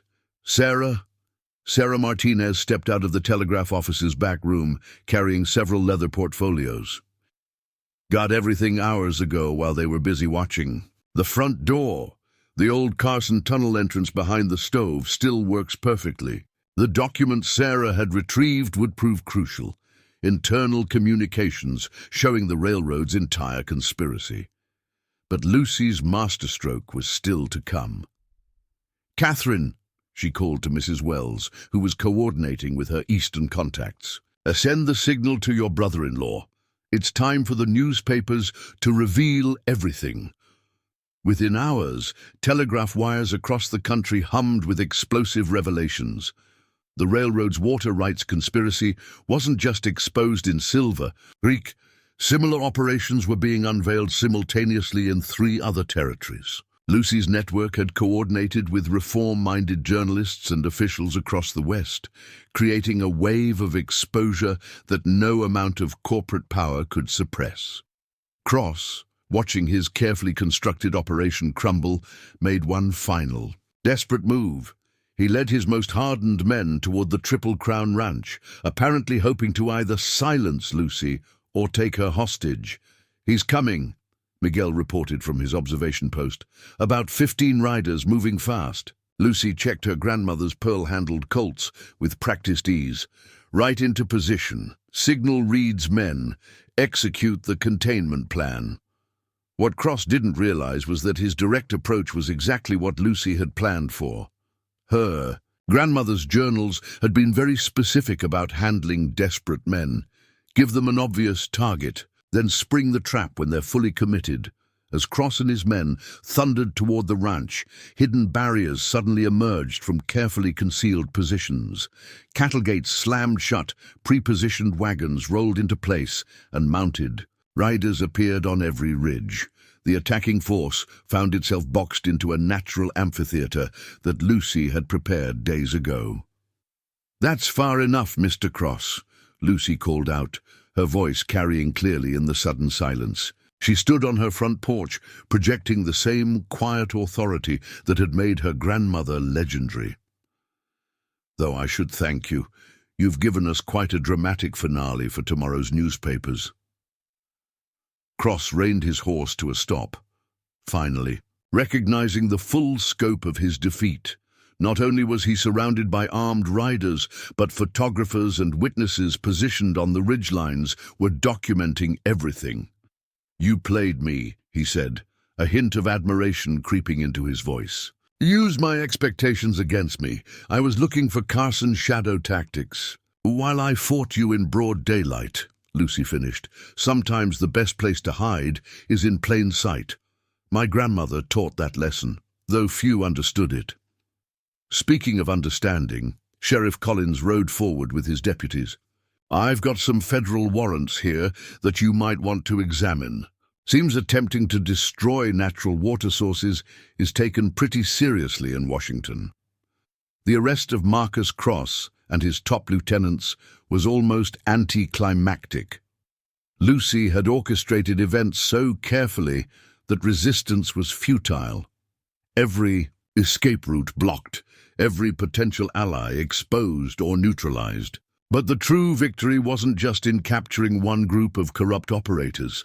"The governor's office just telegraphed," Catherine announced triumphantly. "The railroad's emergency claims have been rejected. More than that, they're opening a full investigation into corporate water rights abuse across the territory." Lucy nodded in satisfaction. This had always been her larger goal, not just protecting one valley, but creating a precedent that would help others fight similar battles. Thomas joined his daughter on the porch, pride evident in his bearing. "Your grandmother would have appreciated the elegance of it, using their own methods against them, corporate law, public opinion, political pressure, things she never had access to. Because she had to work entirely in shadow," Lucy agreed. "But times change. The Carson legacy had to change with them." As the afternoon wore on, more riders arrived at the Triple Crown, ranchers, townspeople, and former Carson allies, coming to witness the culmination of Lucy's strategy. The quiet rancher's daughter had transformed her outlaw heritage into something revolutionary, a force for justice that could operate in any arena. Sarah brought coffee to the porch, maintaining their cover of simple ranch hospitality even in victory. Word spreading fast, not just about Cross's arrest, but about how it was done. People are calling it a new way of fighting, using the law and public opinion as weapons. Lucy touched the pearl-handled Colts at her hips, feeling the weight of both past and future. That's exactly what it is. The old Carson network protected people through force and fear. Now we'll protect them through knowledge and justice. Reed Taylor rode up with news from his patrols, found more evidence at those demolition sites. Cross's men left behind enough proof to convict them 3 times over. They were careless because they never expected to face legal consequences, Lucy explained. Men like Cross are used to operating with impunity, using corporate power as a shield. They don't know how to handle opponents who can fight them in the boardroom as well as the battlefield. The sun began its descent toward the mountains, painting Devil's Fork Valley in colors that seemed to celebrate the day's victory. But Lucy knew this was just the beginning. Her grandmother's journals had predicted many of the challenges facing the territory: corporate greed, water rights manipulation, the struggle between progress and justice. "Miss Lucy," Jamie called from his observation post. "More riders coming in. Looks like some of the families from Silver Creek, the ones whose lands were threatened." Lucy smiled, recognizing the true measure of her success. The Carson name would no longer be whispered in fear, but spoken with gratitude. She had transformed her grandmother's outlaw legacy into something unique in the territory's history. A force for protection that could fight corruption with its own weapons while never losing sight of the honest people who needed defending. "There's something else you should see," Sarah said, bringing out a telegram that had just arrived. "It's from Judge Parker." Lucy read the message, her smile deepening. The judge had done more than just reject the railroad's claims. He'd used Lucy's evidence to establish new legal precedents, protecting water rights throughout the territory.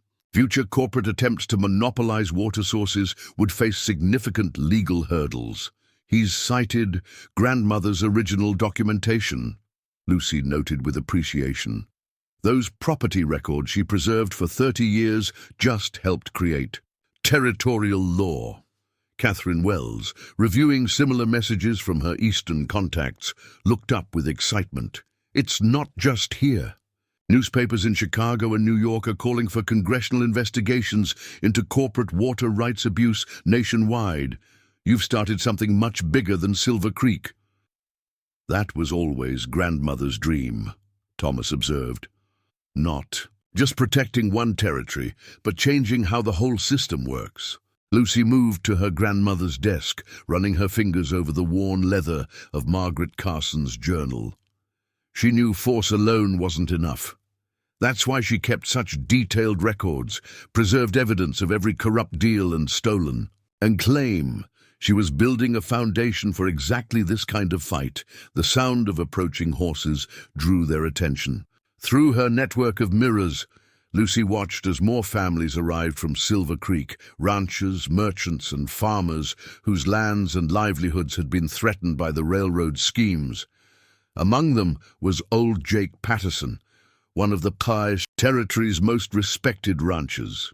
He made his way to Lucy's porch, removing his hat with careful dignity. "Miss Hawthorne," he began, his weathered face showing deep emotion. "Or perhaps I should say, Miss Carson, some of us remember what your grandmother did for this territory, how she protected folks who couldn't protect themselves. Today, you showed us that legacy lives on, just a different, better, maybe." Lucy gestured for Sarah to bring coffee, maintaining the ranch's hospitable facade even in this moment of triumph. "The times required something different, Mr. Patterson. Grandmother fought the only way she could, from the shadows. But now we have new weapons, public opinion, legal precedent, corporate accountability, and a new kind of leader," Sheriff Collins added, joining them on the porch. "One who can work with both law and justice, finding ways to make them serve the same end." As the afternoon progressed, Lucy's command center became a gathering place for people sharing stories and plans. Catherine coordinated with her Eastern contacts, ensuring the newspaper coverage would maintain pressure for reform. Reed and Miguel organized patrols to watch for any remaining railroad agents trying to salvage their operation. "Miss Lucy," Jamie called out suddenly, "signal fire on the North Ridge. Looks like news from Denver." Lucy translated the coded message quickly, her tactical mind already adapting to new information. The governors called an emergency session of the territorial legislature. They're going to debate new water rights protection laws. They're moving fast, Thomas observed. Because we gave them no choice, Lucy explained. Crosses attempted destruction of the water sources, documented by federal marshals and newspaper photographers. It's too big to ignore. And with Catherine's newspapers connecting it to similar cases across the country, you forced them to take a public stand, Catherine finished. Brilliant! But Lucy was already thinking ahead, seeing the larger pattern just as her grandmother had taught. This isn't over. The railroad was just one piece of a bigger problem. There will be others. Mining companies, cattle barons, anyone who thinks they can use money and power to control what should belong to everyone. She spread her grandmother's maps across the desk, now marked with her own annotations, showing current corporate holdings and potential threat patterns. We need to be ready. The Carson network has to evolve again, become something that can fight these battles before they turn desperate. Sarah, who had been quietly taking notes, looked up with sudden understanding. You're not just talking about protecting water rights anymore, are you? Grandmother saw it coming. Lucy replied, touching the locket at her throat. The frontier's changing. The old fights between outlaws and lawmen are being replaced by battles between ordinary people and powerful corporations. We need to change too. Build something that can protect folks in both worlds. As if to emphasize her point, more riders appeared on the horizon. Not desperate families this time, but representatives from other territories who had heard about Lucy's success. They came seeking advice, bringing stories of similar corporate schemes threatening their own communities. Lucy received them all, listening carefully while her tactical mind worked on larger strategies. Each visitor's story added pieces to a pattern she was beginning to understand, a pattern her grandmother had predicted decades ago. The Carson name meant something once, she told her closest allies as night began to fall. Fear and respect, protection bought with gun smoke and shadow tactics. Now it needs to mean something more. Justice that works in daylight, using truth. And law as weapons while keeping the old skills sharp. Thomas watched his daughter with pride, seeing how she had taken Margaret Carson's strategic genius and transformed it into something new and powerful. You've given them hope, he said softly. Not just protection, but a way to fight back. Lucy stood at her window, watching signal fires flicker on distant ridges.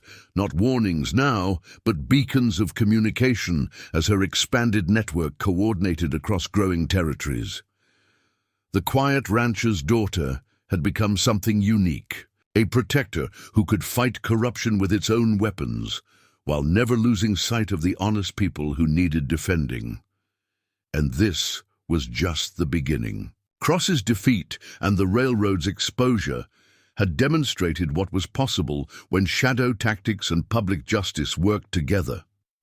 The Carson legacy would continue to evolve, adapting to new threats while maintaining its core purpose: protecting those who needed protection, fighting those who would steal and corrupt, standing as a shield between honest people and those who would exploit them. The sun set over Devil's Fork Valley, painting the sky in colors that seemed to herald a new era. Lucy Hawthorne touched her grandmother's pearl-handled Colts, feeling the weight of both past and future.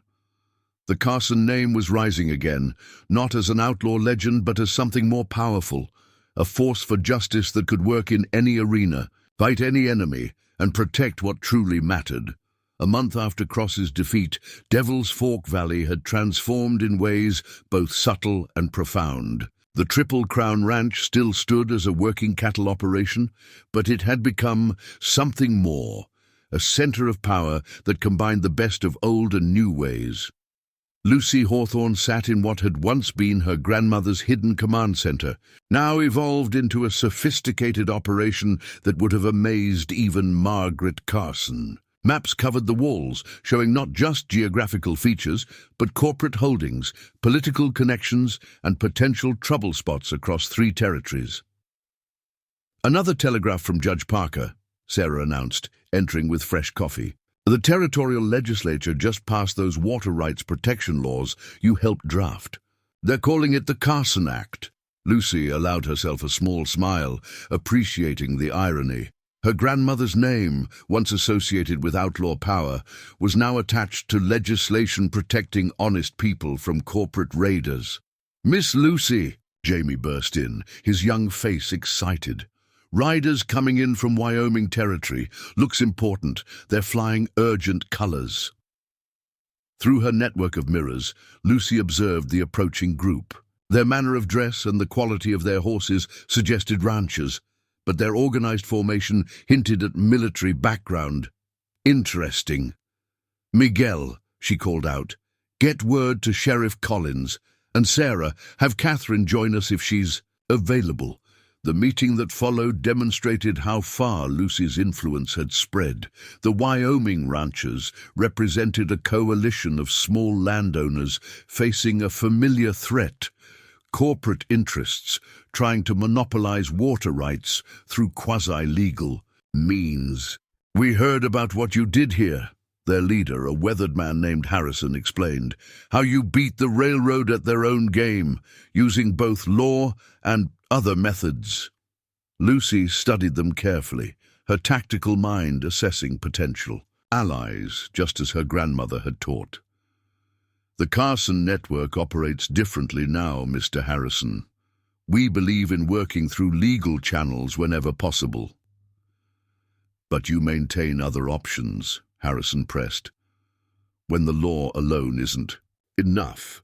We maintain whatever capabilities are necessary to protect honest people," Lucy corrected smoothly. "The question is, what exactly are you proposing?" Their proposal was ambitious, an expansion of the Carson network into Wyoming, creating a system of mutual protection against corporate exploitation. They had resources, manpower, and legitimate grievances. What they needed was Lucy's strategic guidance and her proven ability to fight corruption on multiple fronts. Catherine Wells, who had arrived during the discussion, offered valuable insight. "My Eastern contacts confirm their story. The same. Mining consortium that backed the railroad here is moving into Wyoming. They're using similar tactics: legal pressure, water rights manipulation, hired intimidation." Lucy moved to her grandmother's maps, now expanded to show a broader region. "They're not just moving into Wyoming," she observed, pointing out patterns. "Look here. Similar corporate entities appearing in Montana, Dakota Territory, even parts of Texas. They're trying to control water across the entire western frontier. Fighting them in one territory isn't enough," Thomas added, understanding his daughter's thinking. "We need to build something bigger." Lucy nodded, her mind already formulating larger strategies. "Mr. Harrison, your proposal has merit, but understand, joining the Carson network means accepting certain principles. We don't just fight against corruption, we build something better to replace it." She outlined her vision, a combination of legal advocacy, public pressure, and strategic shadow operations when necessary. The Wyoming ranchers would become part of a larger system, one that could protect honest people while working to change the very structures that enabled corruption.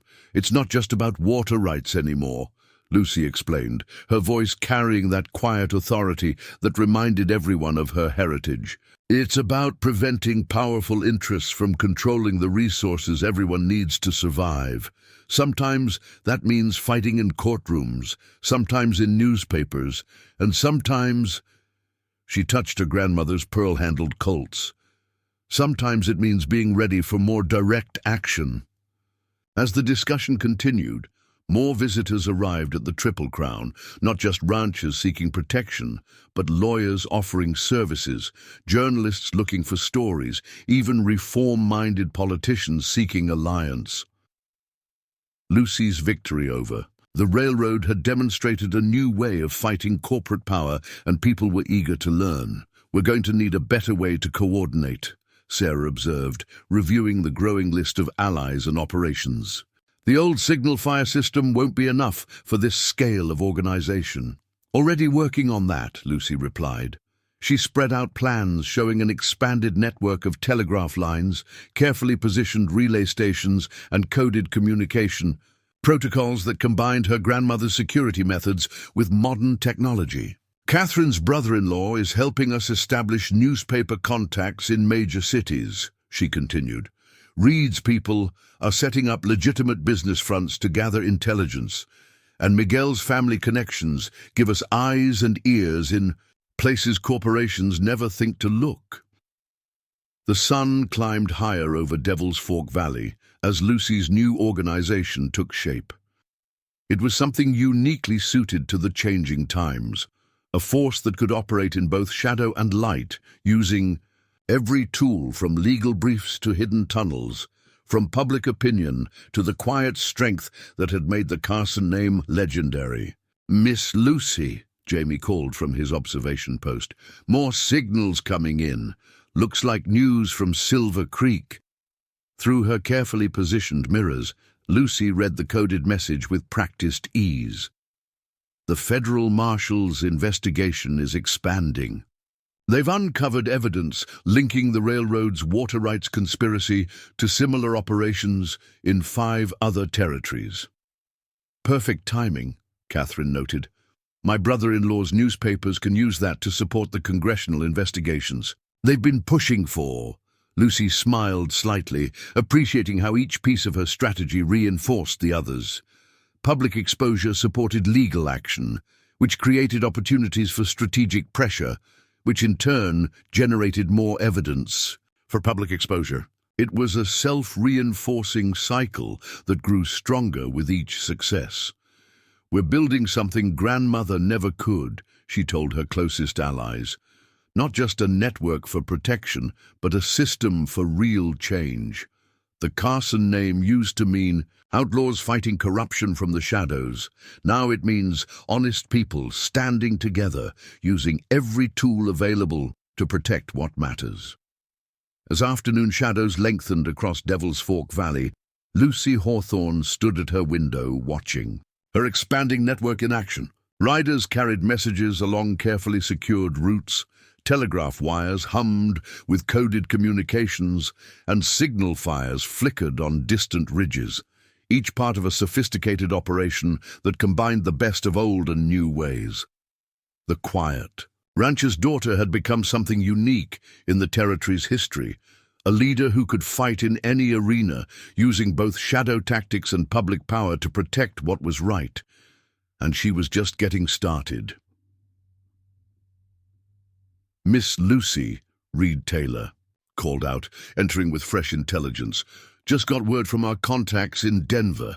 The mining consortium's board of directors is meeting in secret. It seems they're worried about similar operations being exposed in other territories." Lucy studied her grandmother's maps, now marked with fresh annotations showing corporate holdings and suspected corruption across the western frontier. "They should be worried. Catherine, how are those newspaper investigations progressing?" 3 major Eastern papers are preparing exposés, Catherine replied, her refined accent carrying satisfaction. "They're focusing on how these companies use water rights manipulation to control entire regions. My brother-in-law says the public reaction to the first stories has been explosive." Lucy nodded, her tactical mind already seeing the larger pattern. The mining consortium's panic wasn't just about their operations being exposed. It was about the emergence of a new kind of opposition they didn't know how to fight. "Send word to Harrison's people in Wyoming," she instructed Sarah. "Tell them to start documenting everything. Water quality tests, land surveys, property records. We're going to need solid evidence to support the newspaper stories." "Already ahead of you," Sarah smiled. "Jamie's been teaching them how to use those new cameras you ordered. They're building quite a collection of photographic proof." The transformation of the Carson network continued to amaze even those closest to Lucy.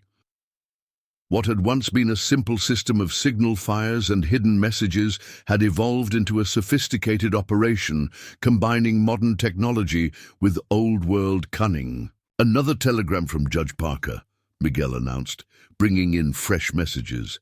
"He's organizing a conference of territorial judges to discuss standardizing water rights law across the entire frontier." "Perfect timing," Lucy mused. "Catherine, make sure your newspaper contacts know about the conference. We want public attention focused on these judges when they meet."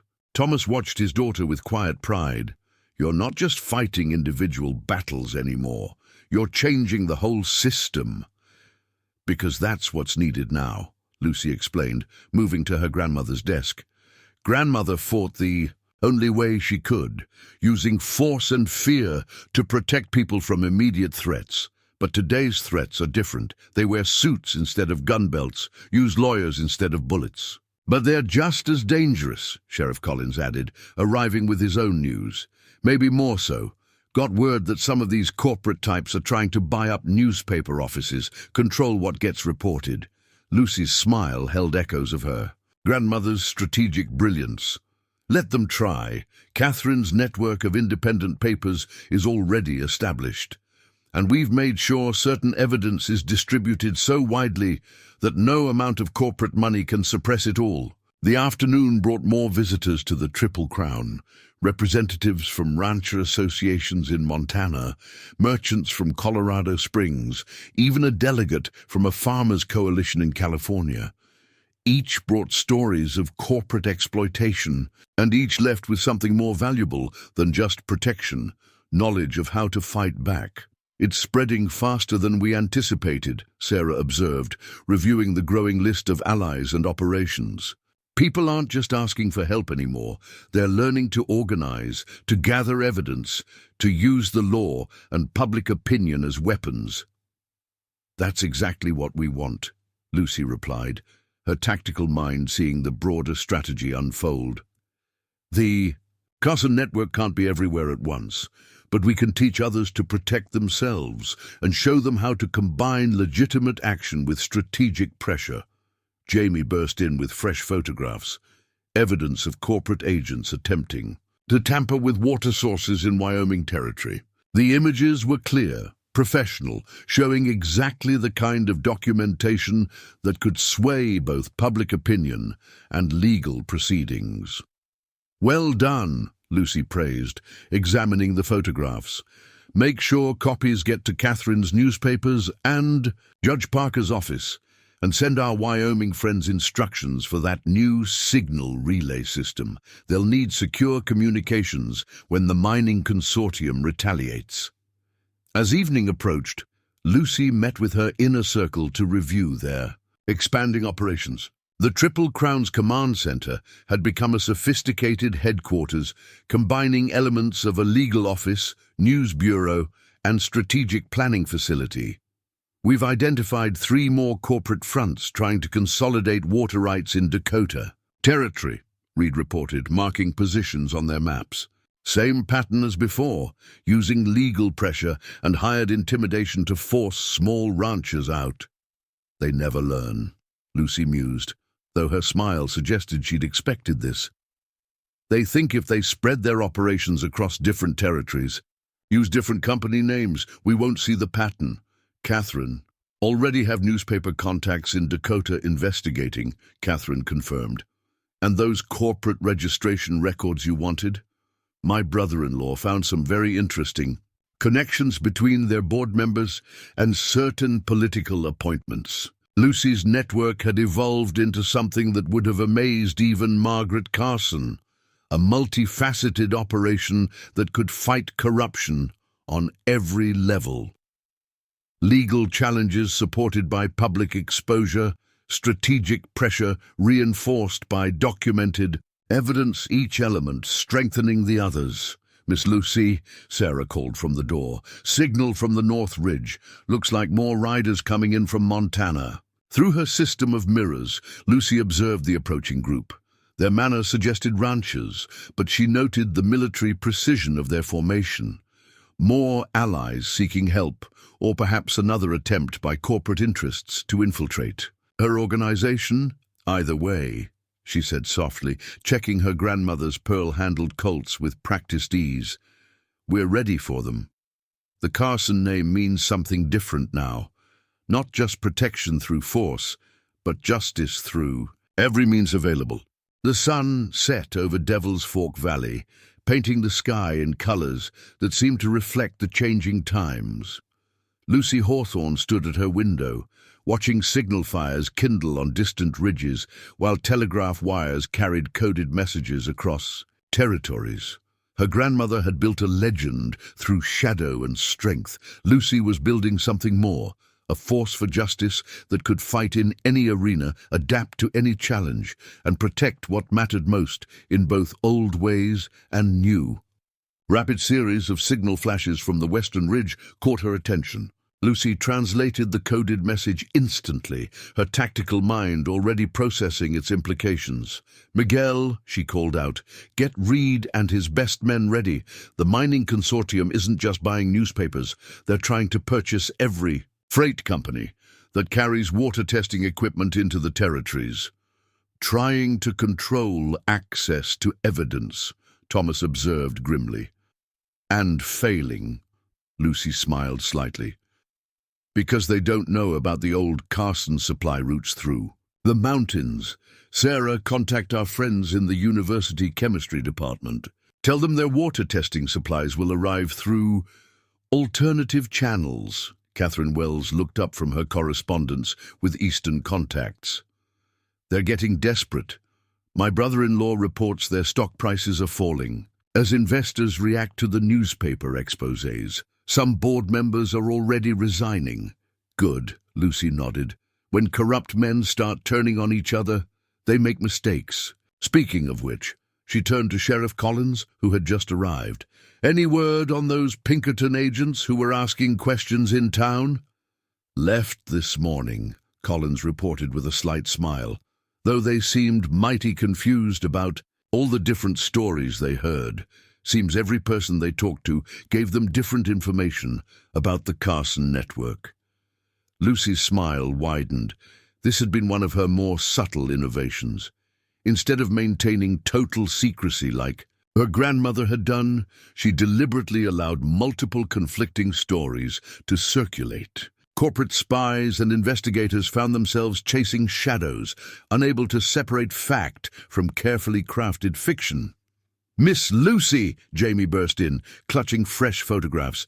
"Got something interesting from the Silver Creek observers. Those survey crews the mining company sent in, they're carrying military-grade explosives." Lucy studied the images with professional attention. The quality of Jamie's photography had improved remarkably. Every detail was clear enough to stand as evidence in court. "They're planning something dramatic," she mused. "Probably trying to create another natural disaster to justify seizing water rights. Sarah, signal our people in Silver Creek. Tell them to document everything, but don't interfere yet. Let them think their operation is still secret." "Speaking of secrets," Reed Taylor entered with a weathered journal. "Found this in one of the old Carson caches up north. Looks like your grandmother had dealings with these same mining interests back in '82. Lucy accepted the journal eagerly.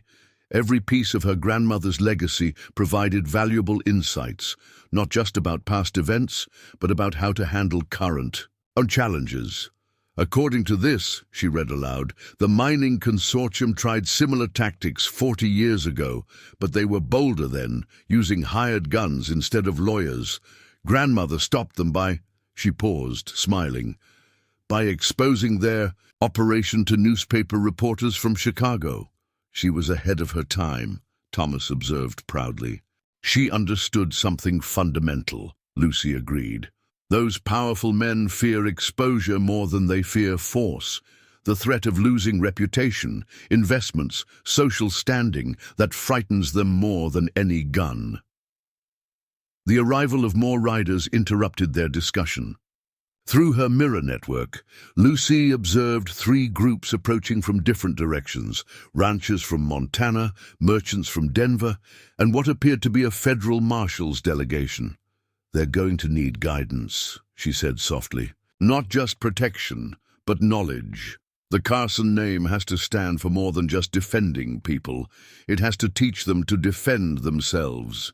As night settled over the valley, Lucy's command center hummed with activity. Telegraph wires carried coded messages, coordinating operations across multiple territories.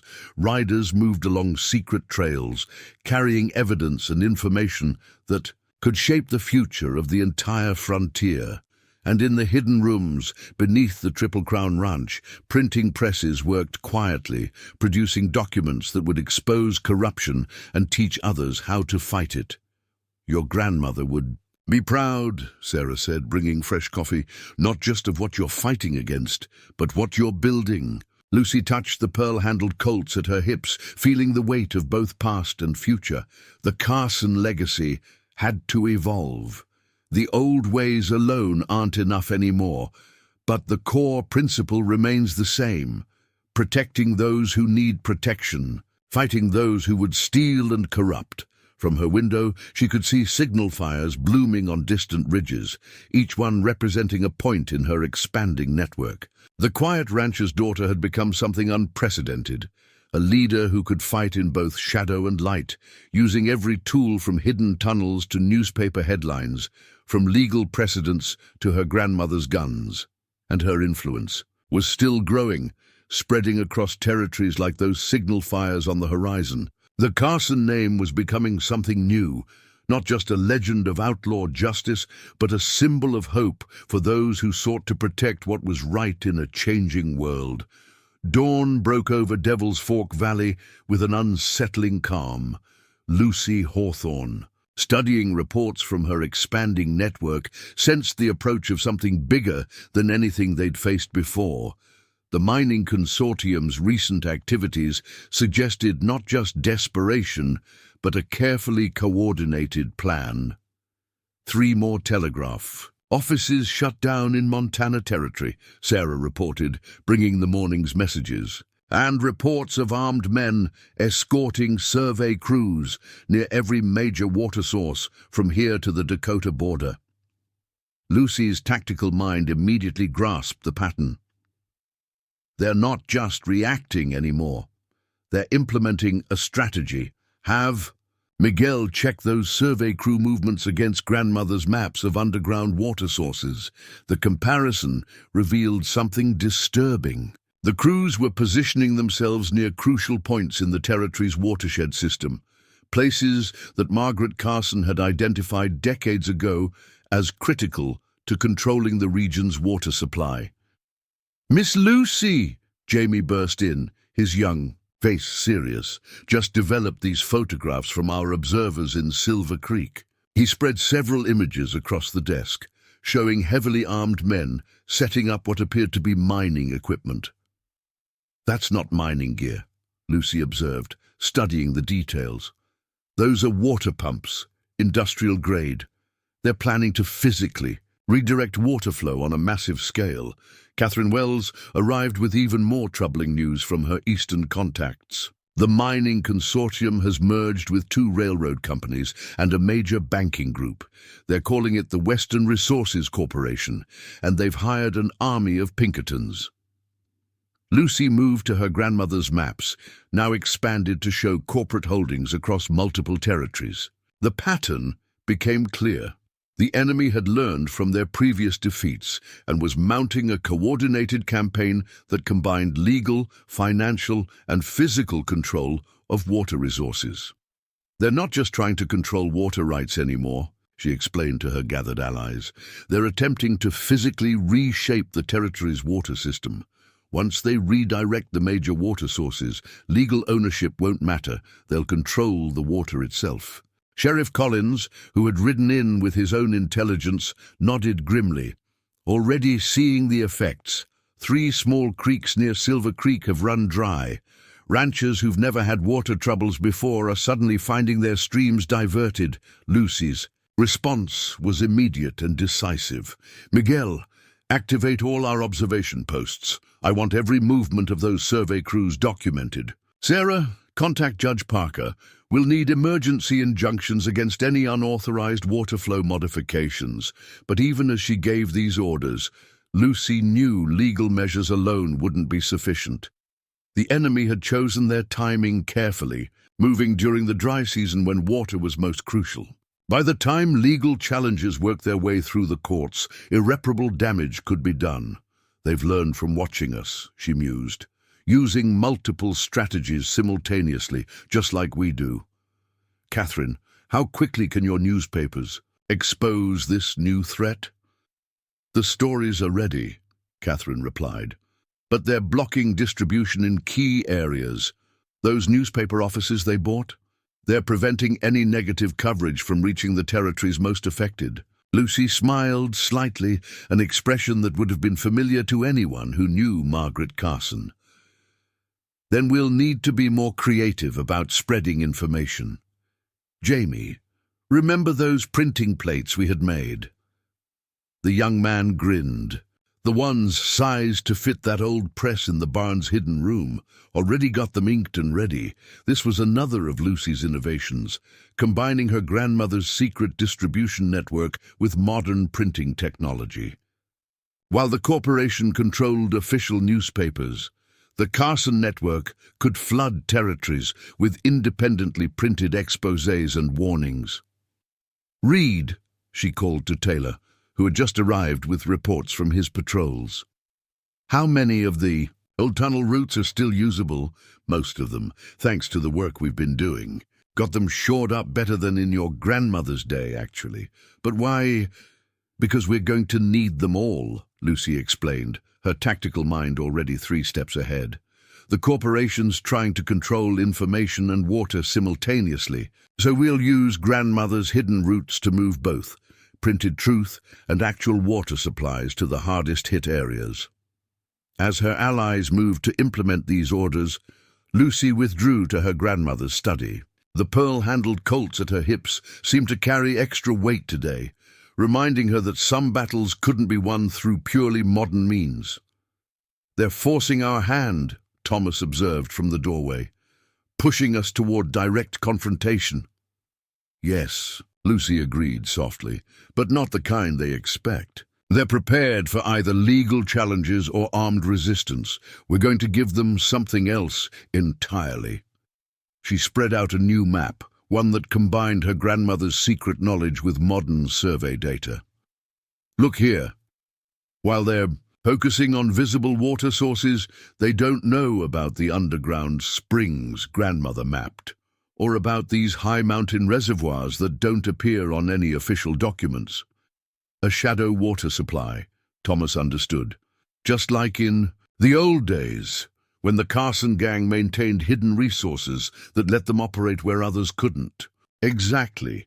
But this time, we're not using those resources for ourselves. We're using them to keep honest people alive while we fight the bigger battle." The sound of approaching horses drew their attention. Through her mirror network, Lucy observed several riders approaching from the direction of Silver Creek. Their urgent pace suggested news she needed to hear. "They're not just counting on Pinkertons anymore," Sarah reported after receiving the riders' news. "The corporation hired Victor, Blackwood's younger brother James. He's bringing in gunfighters from Texas." Lucy's face showed no surprise. She'd expected something like this. The corporation combining modern corporate power with old-style hired guns. But unlike their previous opponents, these corporate men didn't understand the full implications of what they were awakening. "Send word to our people," she instructed. "Full activation of all Carson network resources. It's time to show them what happens when you force good people to fight for survival." Lucy's command center transformed into a hub of intense activity. Sarah coordinated messages to their widespread network, while Miguel organized surveillance of the corporation's movements. Jamie worked tirelessly in the hidden darkroom, processing photographs that would serve as both evidence and intelligence. "More reports coming in," Catherine announced, sorting through telegrams. "The corporation's setting up armed checkpoints on major roads. They're searching all vehicles, confiscating any water testing equipment or documentation about water rights." "Classic isolation tactics," Lucy observed, though her slight smile suggested she'd anticipated this. "They think if they control the roads, they control everything. They don't know about their grandmother's alternative routes." She moved to a hidden panel in the wall, revealing a detailed map of underground passages and mountain trails that had never appeared on any official survey. The Carson network didn't just build tunnels for moving people and supplies.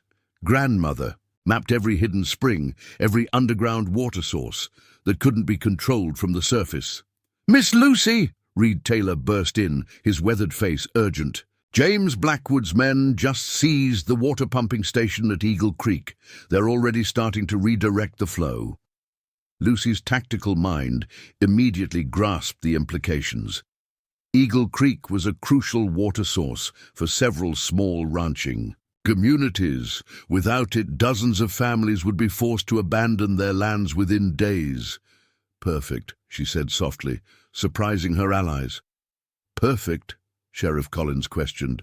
"They're stealing water from honest folks."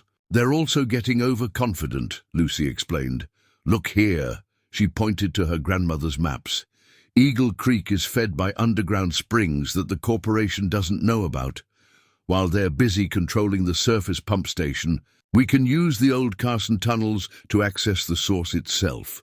Her plan unfolded with the same strategic brilliance that had made Margaret Carson legendary. While the corporation focused on visible control points, Lucy's network would operate in ways they couldn't anticipate. "Sarah, contact our people in the affected ranching communities. Tell them to make a show of hauling water in by wagon. Let the corporation think they're dependent on visible water sources." She turned to Miguel. "Meanwhile, have your men start moving supplies through the tunnel network. We'll keep those families supplied with clean water right under the corporation's nose." "And the evidence gathering?" Catherine asked. "Continues. At every level," Lucy confirmed. "Jamie's photographs, water quality tests, documented witness statements, everything we need to prove what they're doing. But we release anything yet. Let them think their information control is working." Thomas watched his daughter with pride, seeing how she combined her grandmother's cunning with modern strategic thinking.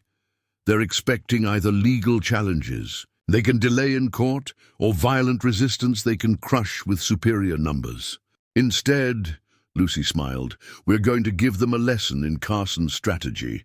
While they watch for obvious threats, we'll be building a case they can't escape and supporting resistance they can't suppress." New riders arrived as afternoon approached. Representatives from ranching communities as far as Montana, all reporting similar corporate tactics. Lucy received them in what appeared to be a simple ranch house parlor, though her hidden command center hummed with activity just below.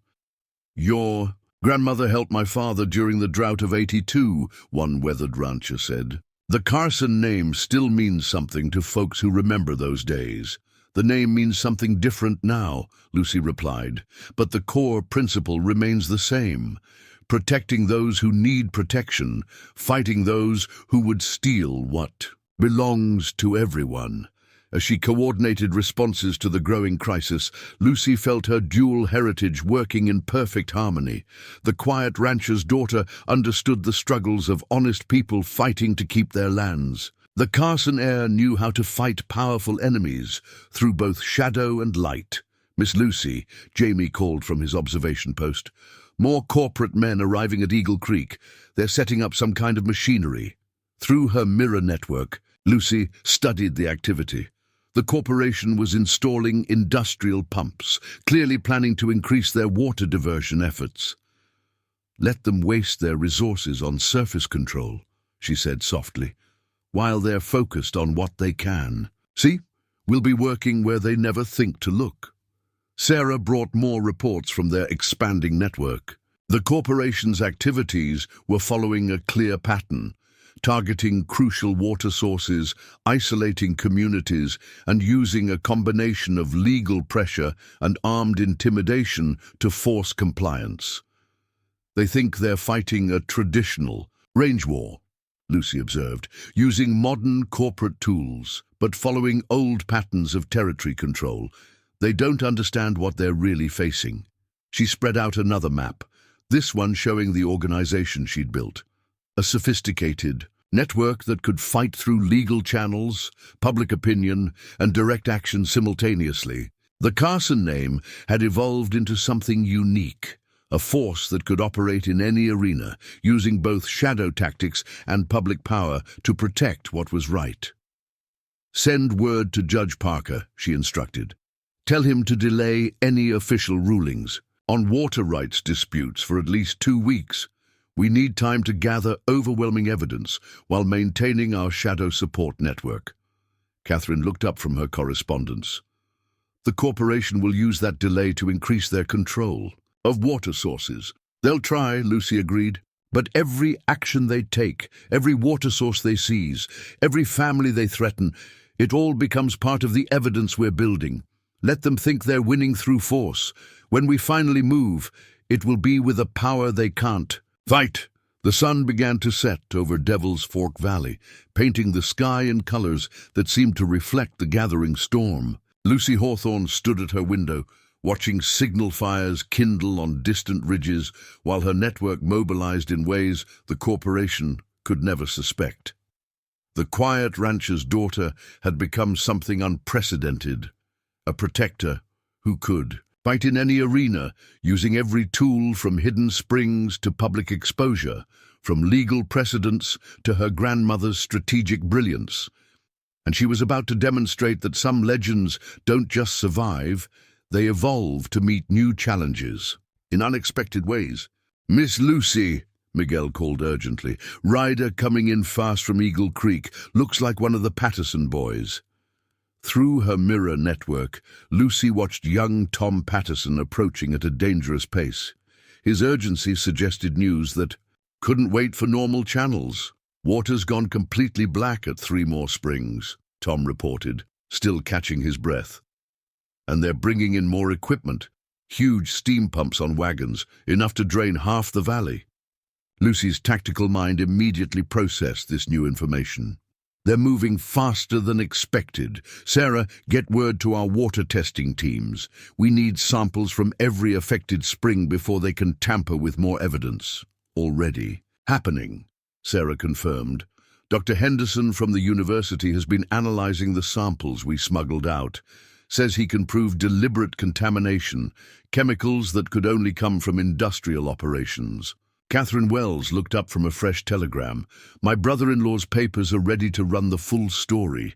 They've even got experts prepared to testify about the long-term damage these operations could cause."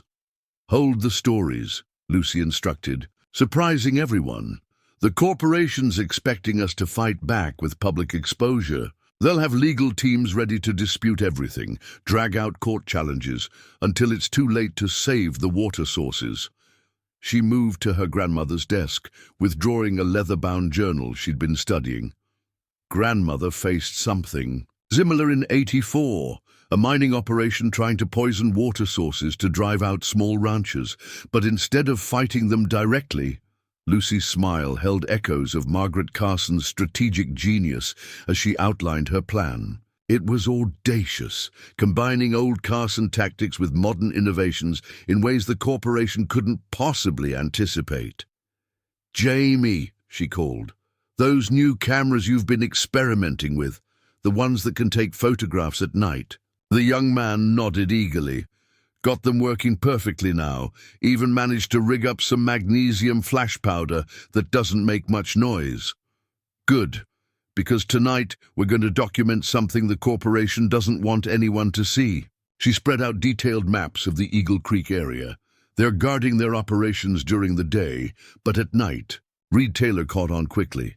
"The night shift will be smaller, probably more relaxed, and with those new cameras, we can get proof of exactly what they're dumping into the water," Lucy confirmed.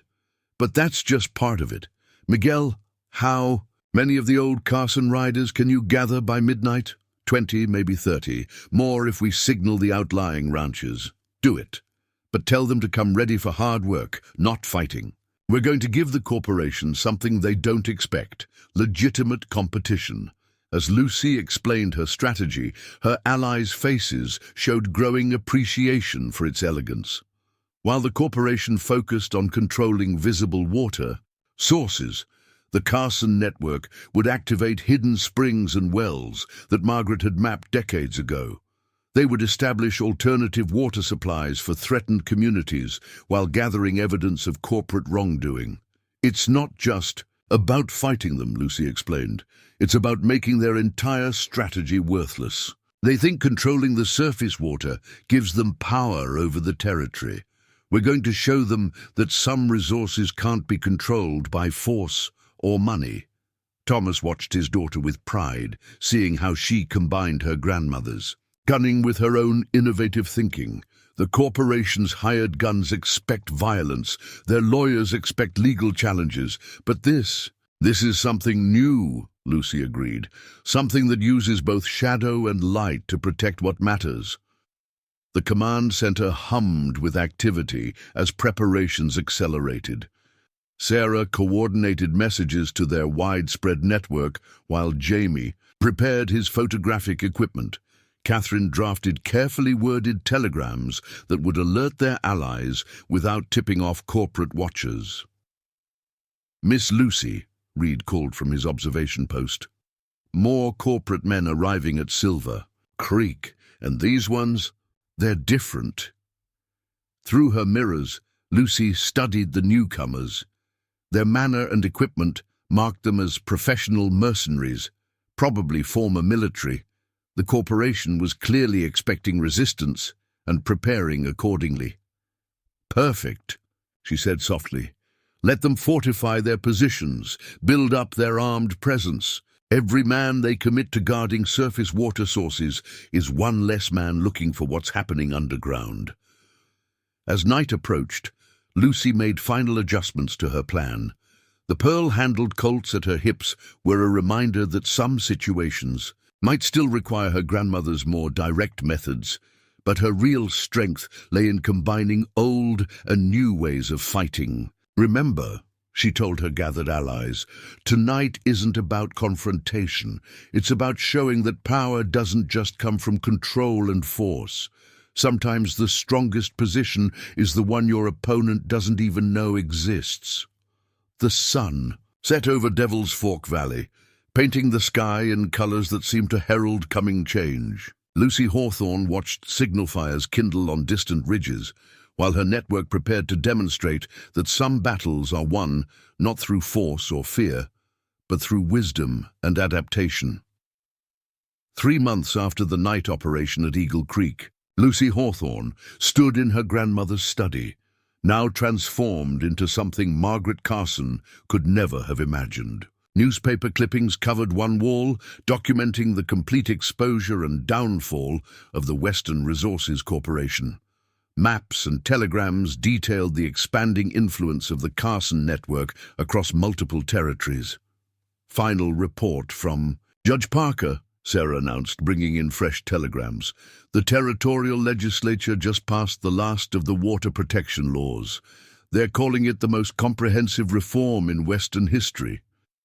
Lucy smiled slightly, remembering how their carefully gathered evidence had created an unstoppable wave of public outrage.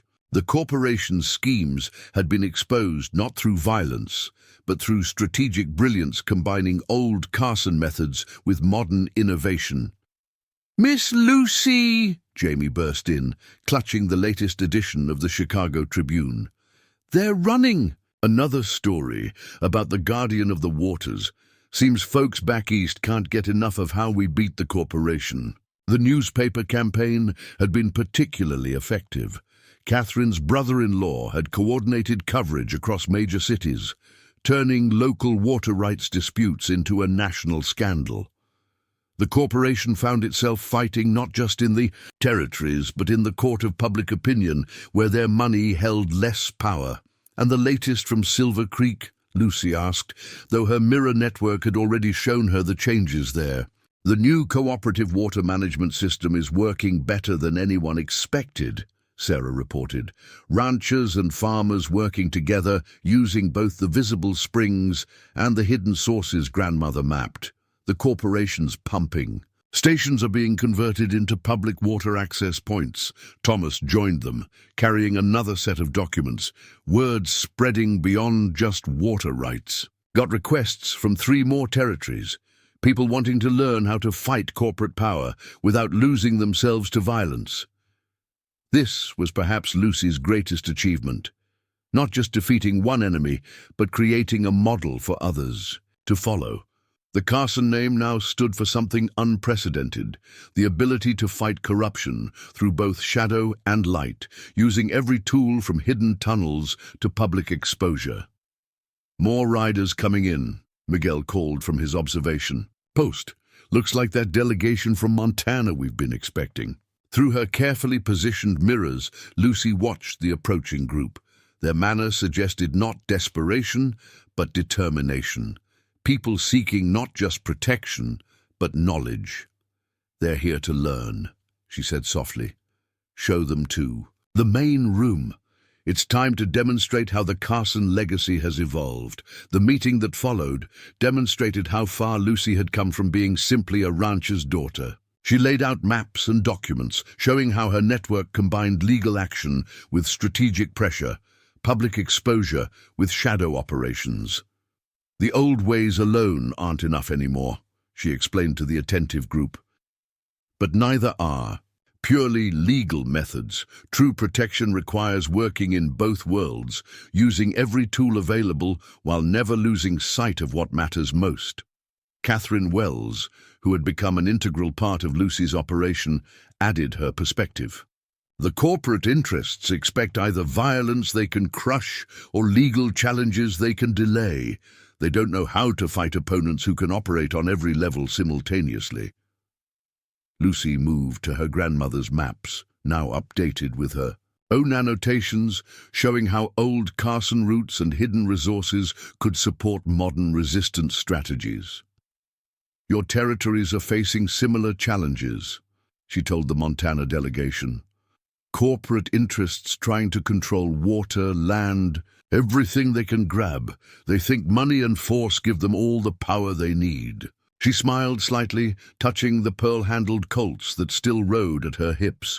We're going to show you how to prove them wrong, not just through force or legal action alone, but through a combination that they can't defend against.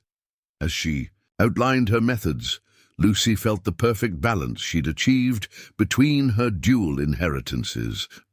The quiet rancher's daughter understood the struggles of honest people fighting to keep their lands. The Carson heir knew how to fight powerful enemies through both shadow and light. Miss Lucy, Sarah interrupted with fresh telegrams. Reports from Wyoming. Looks like another corporation's trying similar water control tactics there. Right on. Schedule, Lucy nodded, unsurprised. They never learn, or rather they learn the wrong lessons. They see us defeat one corporate scheme and think the solution is to try the same thing, with more money, more lawyers, more hired guns. She spread out a new map, this one showing patterns of corporate activity across multiple territories. But that's exactly what we want them to do, because each time they try, we get stronger. Each victory teaches more people how to fight back. Each exposed scheme makes it harder for them to operate in secret. The Montana delegation watched with growing appreciation as Lucy demonstrated how her network functioned.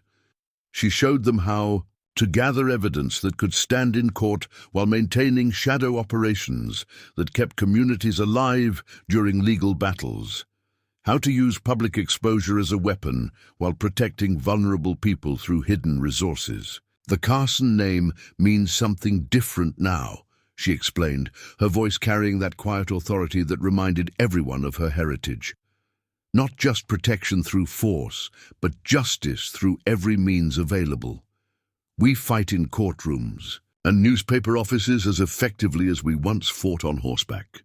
As evening approached, Lucy stood at her window watching signal fires kindle on distant ridges. Each flame represented a point in her expanding network, a community learning to protect itself, a group of honest people discovering they didn't have to choose between law and justice. "Your grandmother would be proud," Thomas said softly, joining her at the window, "not just of what you've accomplished, but of how you've done it." Lucy touched the locket at her throat, feeling the weight of both past and future. The Carson legacy had to evolve. The old ways alone weren't enough anymore, but neither were purely modern methods. We needed something that combined the best of both. Through her mirror network, she could see more riders approaching. Not desperate refugees this time, but determined allies coming to learn and contribute. The quiet rancher's daughter had become something unique in the territory's history. A day leader who could fight in any arena, using both shadow tactics and public power to protect what was right. The sun set over Devil's Fork Valley, painting the sky in colors that seemed to celebrate transformation. Lucy Hawthorne stood in her command center, watching her network expand across territories like those signal fires on the horizon. The Carson name had become something new, not just a legend of outlaw justice, but a symbol of hope for those who sought to protect what was right in a changing world. And this was just the beginning. Each victory, each exposed scheme, each protected community added strength to her growing organization. The quiet rancher's daughter had found her true calling, not just as a protector, but as a teacher, showing others how to combine shadow and light in service of justice.